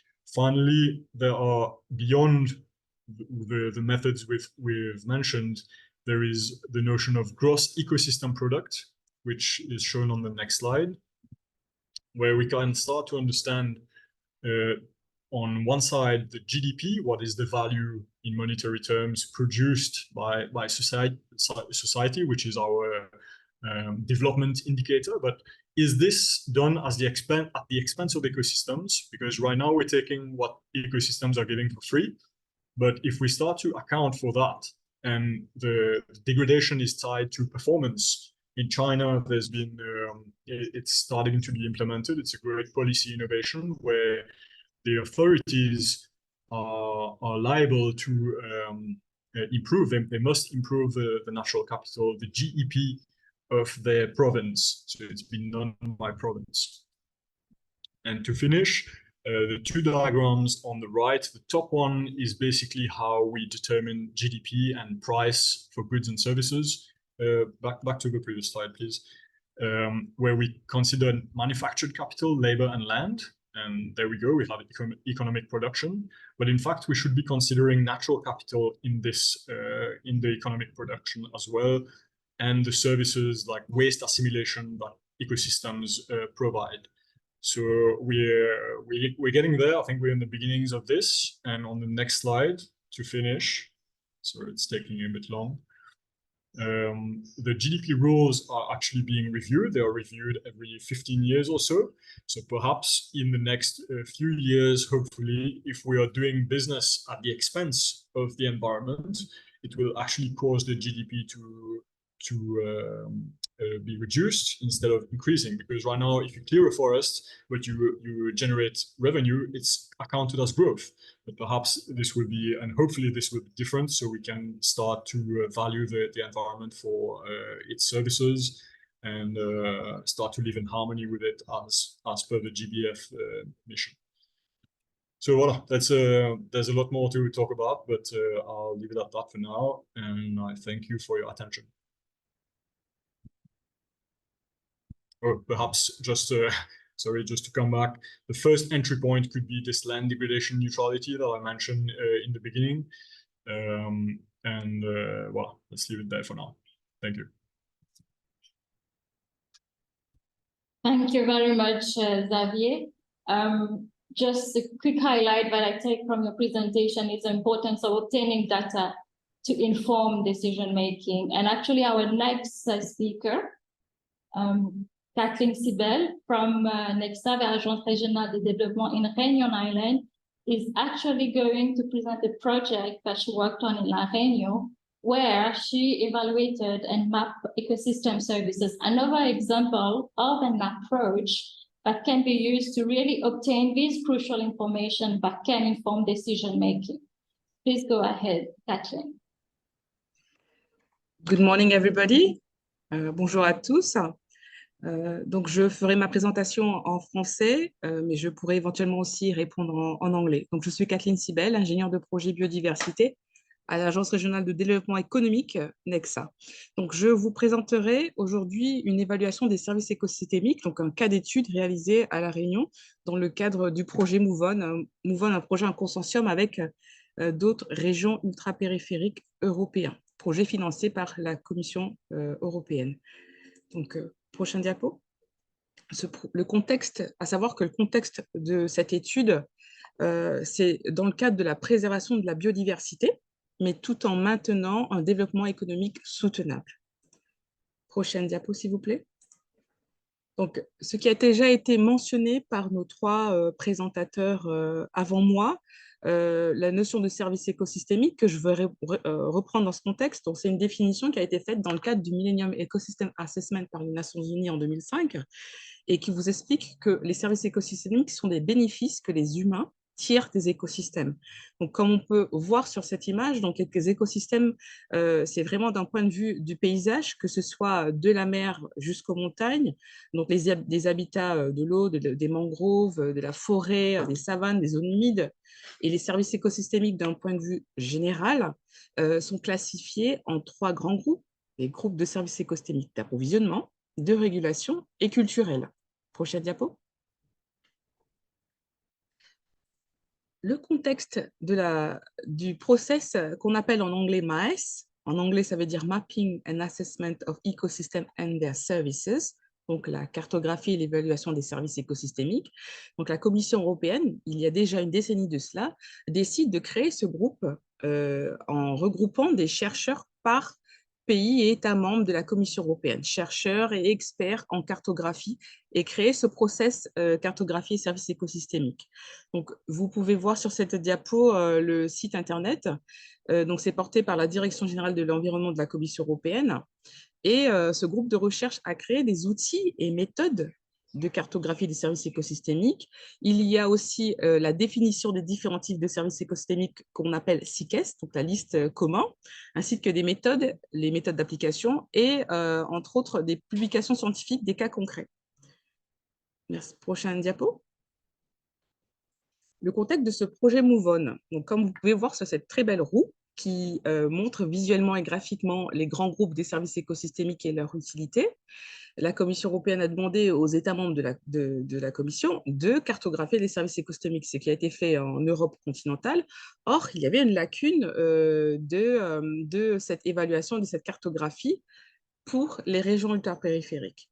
Et aussi à garder en tête, et ce qui a été aussi mentionné par les présentateurs d'avant, que ce soit Michael, Tony ou encore Xavier, l'outil de cartographie des services écosystémiques, c'est vraiment un outil d'aide à la décision. Donc, quand on voit l'état des lieux de la santé des services, donc de la santé des différents types d'habitats, cela donnera des points à développer d'un point de vue économique, d'un point de vue de la préservation de la biodiversité, ou de la restauration, ou encore d'un point de vue de développement économique soutenable pour les décideurs, gouvernement, entreprises, entre autres. Ce que j'appelle décideurs, c'est vraiment la partie gouvernance des gouvernements, mais aussi des petites et moyennes entreprises. Donc, le contexte de ce projet s'inscrit, prochaine diapo. Donc, le projet MoveOn, comme l'Europe continentale a cartographié ses services écosystémiques, la lacune reste pour les régions ultrapériphériques et territoires d'outre-mer, à savoir que ces RUP et territoires d'outre-mer européens regroupent 80% de la biodiversité de l'Europe. Donc, se retrouvent en Guyane, à La Réunion, en Martinique, aux îles Açores, aux îles Canaries.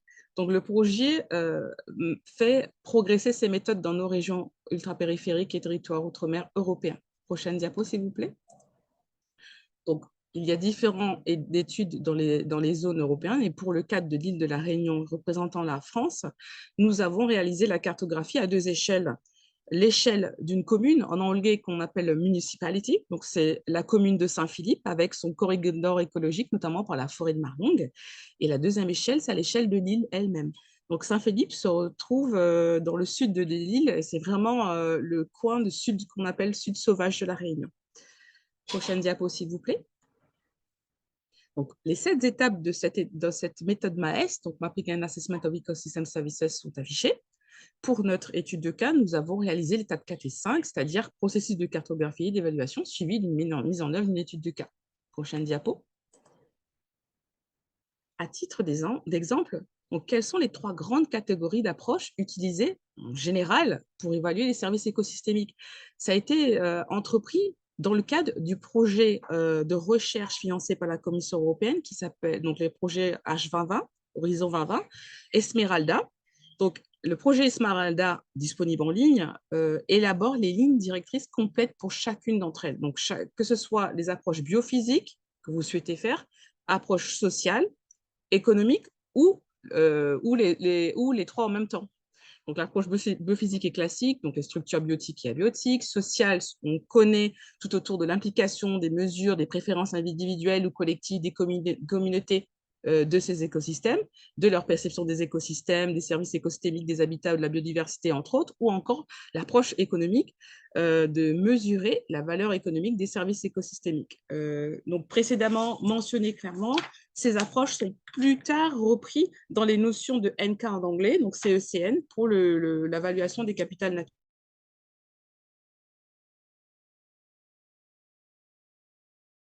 Diapo.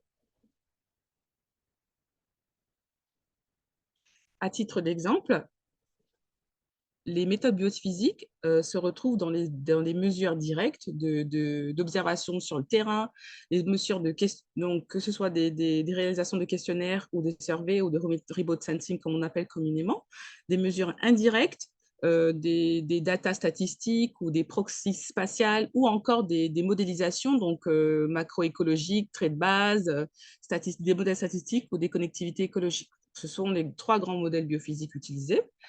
Prochaine diapo.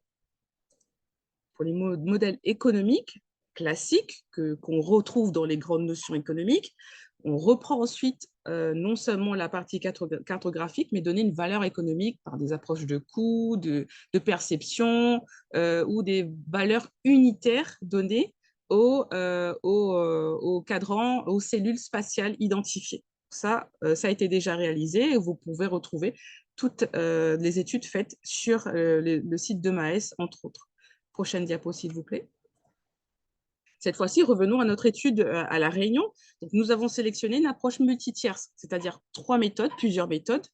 Donc, premièrement, en évaluant les activités récréatives, en faisant du PSP, c'est le Participatory Mapping, ou le Participatory GIS Mapping. Ensuite, couplé avec cela, nous avons réalisé la matrice d'évaluation participative, qui est la capacité potentielle des services écosystémiques à nous donner des grands groupes des services écosystémiques. Et ensuite, nous avons aussi utilisé le modèle développé, un des modèles développés par le logiciel Invest. Invest est un logiciel gratuit développé par l'Université de Stanford qui regroupe plusieurs modèles. Vous verrez plus tard une diapo représentant tous les modèles. Et nous avons utilisé le modèle récréation pour les services culturels. Donc, tout ça pour faire la partie de l'évaluation des services écosystémiques culturels à La Réunion. Prochaine diapo, s'il vous plaît. Prochaine diapo, encore une fois. Donc, voilà. Donc, la matrice des... Je ne sais pas si vous arrivez à faire prochain pour vous défiler les photos ou pas. Voilà, sinon, on passe à la prochaine. Donc, ici, je reste ici, sur les photos. Donc, les photos vous montrent idéalement dans la diapo précédente les quelques activités de cartographie participative réalisées, c'est-à-dire j'étais sur le terrain dans la commune de Saint-Philippe faire des petits groupes de l'équitation, groupe de ceux qui font des BNB, gîtes, groupe des forestiers, groupe des agriculteurs bio, avec une cartographie imprimée en A0, grande taille, pour que les acteurs socio-économiques se sentent imprégnés de cette méthode Maes pour qu'ils se sentent utiles, parce que ça doit être, comme on dit en anglais, a win-win situation. Vraiment, une situation gagnant-gagnant. Pourquoi les acteurs socio-économiques vont aller faire de la cartographie s'ils ne trouvent pas l'utilité pour eux? Comment vraiment que ce soit repris à différentes échelles des acteurs socio-économiques, mais aussi aux décideurs. Donc là, ils se sont imprégnés, donc j'ai vraiment expliqué le concept, et que plus tard, à la fin, ce projet MOVON sera fini, ils seront répertoriés au niveau de la Commission européenne par les activités sur cette cartographie. Donc c'était vraiment un process collaboratif, que ce soit avec les acteurs institutionnels, mais ceux sur le terrain. Donc, voilà. Prochaine diapo. La matrice des capacités. Donc, nous avons terminé la cartographie participative avec une cartographie disponible. Deuxième process, deuxième méthode entreprise, la matrice des capacités. C'est simplement une matrice faite sur une grande fiche Excel qui reprend donc un tableau liant les habitats qu'on a sélectionnés pour cette étude en fonction des services potentiellement rendus. Ce sont des habitats les habitats vont être évalués en fonction des dires d'experts, mais vraiment les experts, avec un score de 0 à 5.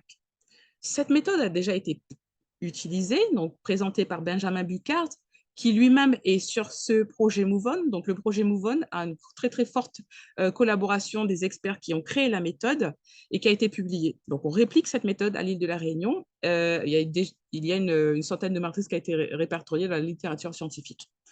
Prochaine diapo, s'il vous plaît. Donc, nous avons sélectionné de la liste CICES, dans la liste commune des services écosystémiques de la Commission européenne, les services écosystémiques les plus représentatifs de la Réunion pour une première évaluation, pour que chaque acteur de la Réunion puisse s'y retrouver.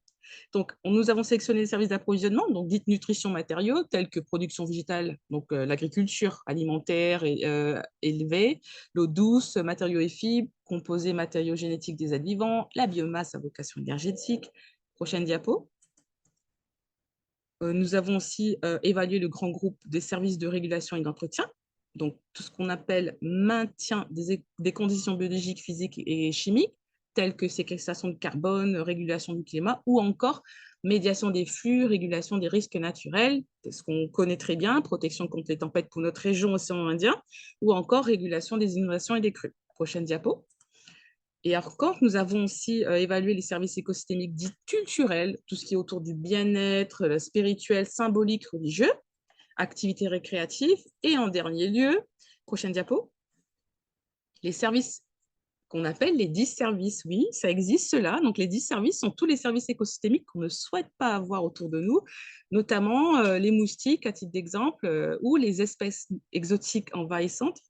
Vraiment la nerf de la guerre pour notre région Océan Indien qui menace notre biodiversité. Prochaine diapo, s'il vous plaît. Dans le process de la matrice des capacités, donc, nous utilisons des cartographies qui sont déjà des publications scientifiques. Donc, nous avons repris la publication de Stéphane Dupuis et al. Qui, en base de cartographie, utilisent le Sentinelle-2, les images de Pléiades, remis avec la description de la Réunion. Donc, ici, vous pouvez voir que nous avons sélectionné des habitats et occupations du sol représentatifs de la Réunion, l'océan, les plages, les eaux douces, canne à sucre, cultivation végétale ligneuse, prairies, simplement 2 types de forêts, arbustes, savanes, zones urbanisées, entre autres. Si demain, vous souhaitez refaire cette étude, vous pouvez la refaire en changeant le type d'habitat et occupation de sol. Par exemple, vous pouvez faire que pour la forêt et mettre les 47 types de forêt, ou encore que pour le système hydraulique de la Réunion, ou d'autres types, ou zones urbanisées, ou que les savanes. Donc, c'est vraiment, pour une première étude, nous avons préféré avoir l'attention de tous les grands groupes d'acteurs autour des services écosystémiques pour qu'ils se sentent concernés et en tant qu'outil vraiment de formation de l'outil. Prochaine diapo, s'il vous plaît. Donc, comment cette méthode utilise? Donc, le principe géospatial, c'est qu'on récupère, comme j'ai mentionné avant, les habitats en fonction des services écosystémiques et des habitats. Donc, les experts donnent une notation de 0 à 5 et à la fin, cela nous générera des cartographies des services écosystémiques en fonction des résultats.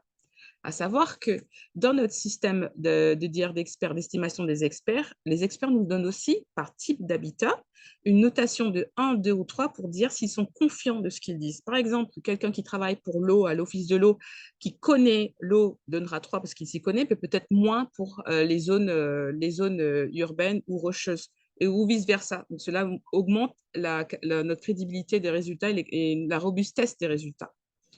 Prochaine diapo, s'il vous plaît. La matrice qui a été remplie ressemble à cela.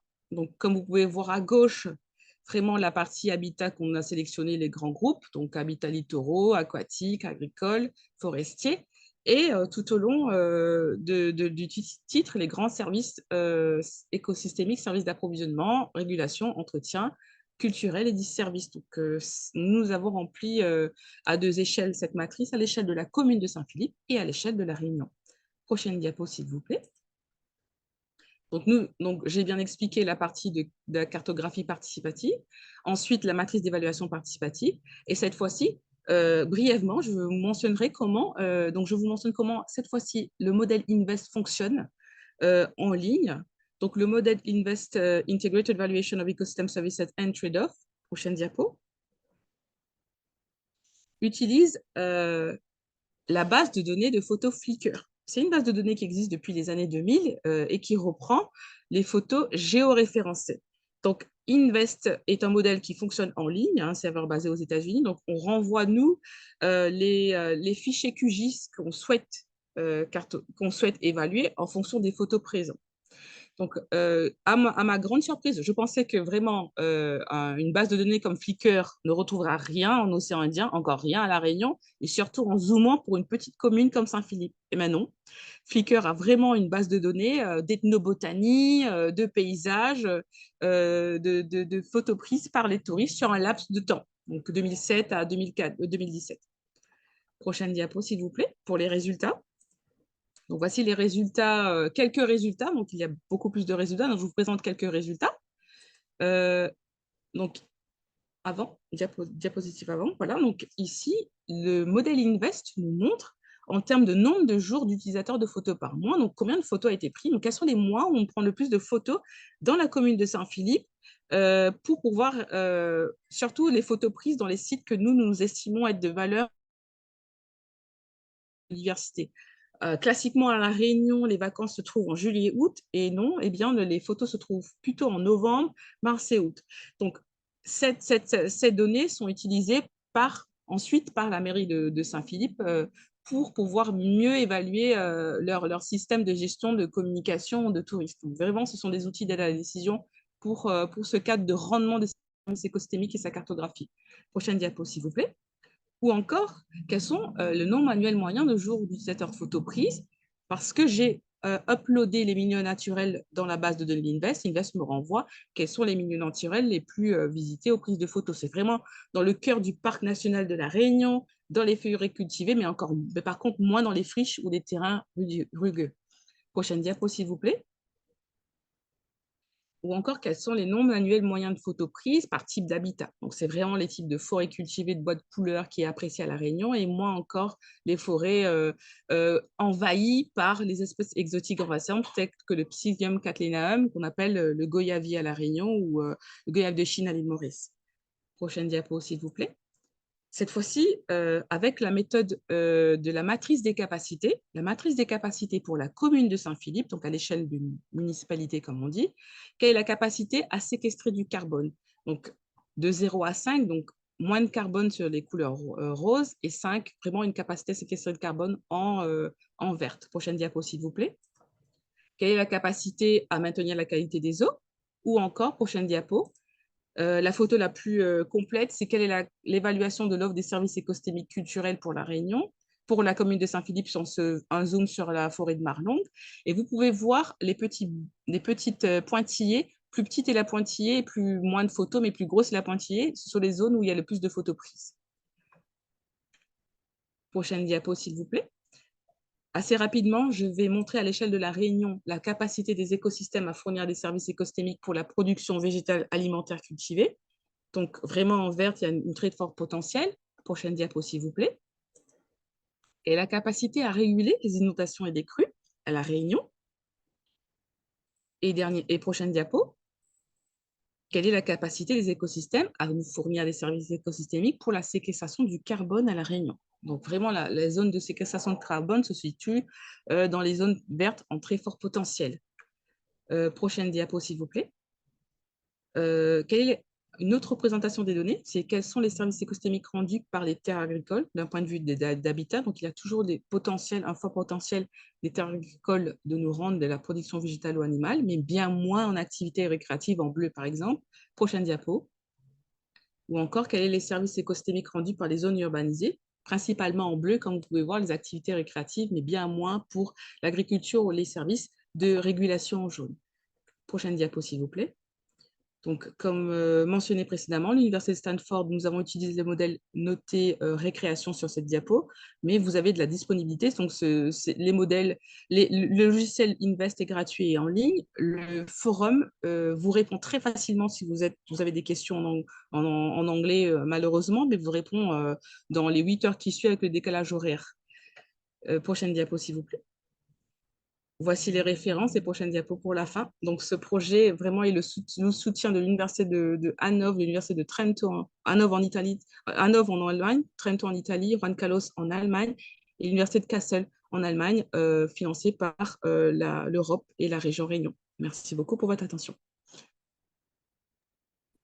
Merci beaucoup, Kathleen. I will shift back to English now. I'm sure it will be interesting to see how this approach and method that you have used could be replicated in other islands, so it can inform decision making. I'm sure everyone wants to break out for lunch, so I won't be long before we conclude this webinar. So maybe I will just allocate 1 or 2 questions maximum for Xavier or Kathleen. In case you want to discuss more about it, there will be also option if you just put a question in the chat. So anyone has a question?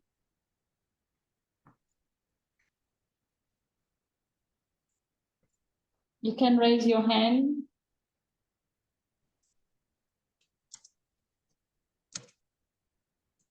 Ok, j'ai une question de Raphaël qui est assez longue, donc je pense que ce sera la dernière question avant qu'on conclue.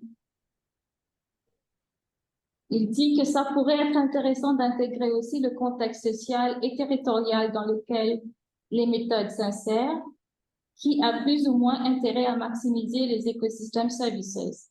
Quelle implication pour la justice environnement local? Est-ce toujours win-win ou aussi une façon de renforcer tel ou tel acteur au détriment d'autres? Par qui et comment seront potentiellement mises en place les politiques environnementales qui en découlent?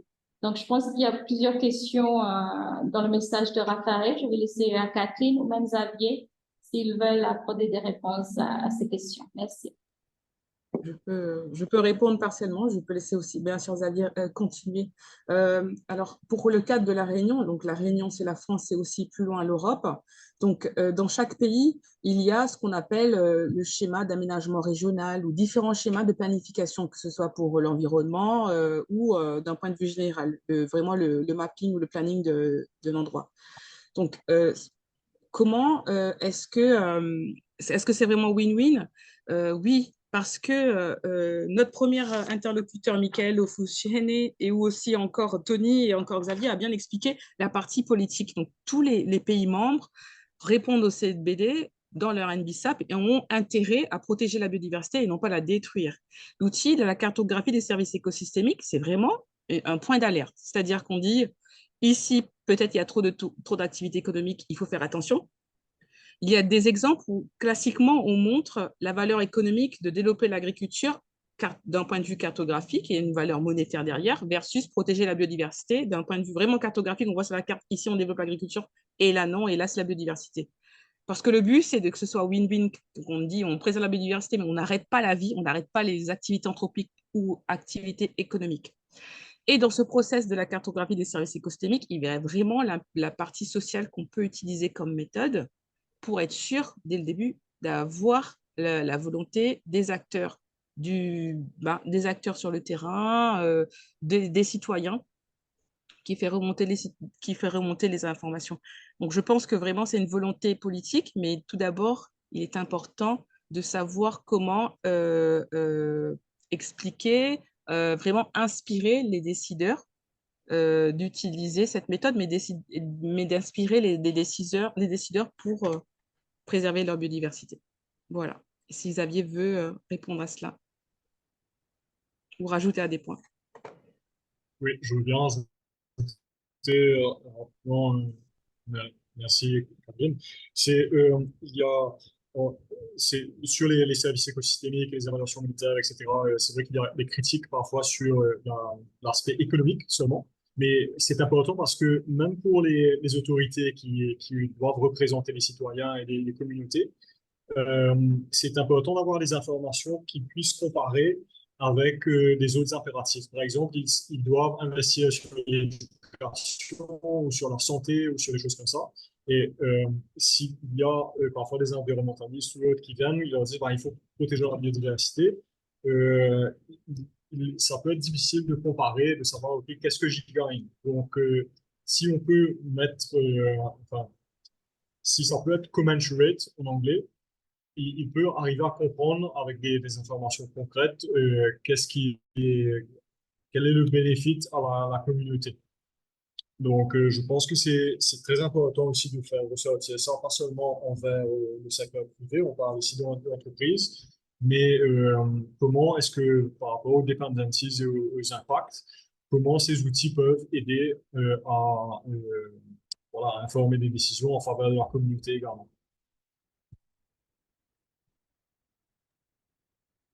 Thank you very much, Kathleen and Xavier, for this additional insight. I think that would be the last question we will cover before we conclude this webinar. As I mentioned, we have collected all the different comments and there will be a follow-up with everyone that has registered. We have you in our mailing list, so we will share the presentation. We'll also share more about the resources and tools that has been shared by the different speakers, including the nature strategy that Michael presented. And of course, this is just the beginning. We have covered quite a few topics, and particularly when it comes to natural capital accounting, it's indeed very technical. And as Xavier mentioned, and it is a very key point, which is also aligned with our work under the Business for Biodiversity project, it is important to build capacity to be able to do this kind of research and obtain this kind of study, and also encourage others to really engage with different actors so that we can obtain this information and this data that can really inform and improve decision-making on nature-based approaches. With that, I would like to conclude this webinar. Thank you very much for those that have stayed past noon. I'm sure you're already hungry a little, but thank you very much for staying for the rest of this webinar. I wish everyone happy holidays if you're going to be on holidays, and Merry Christmas in advance for those that celebrate Christmas. And we will continue the discussion and the work with you in the next few weeks as well as next year. Thank you very much and have a good afternoon.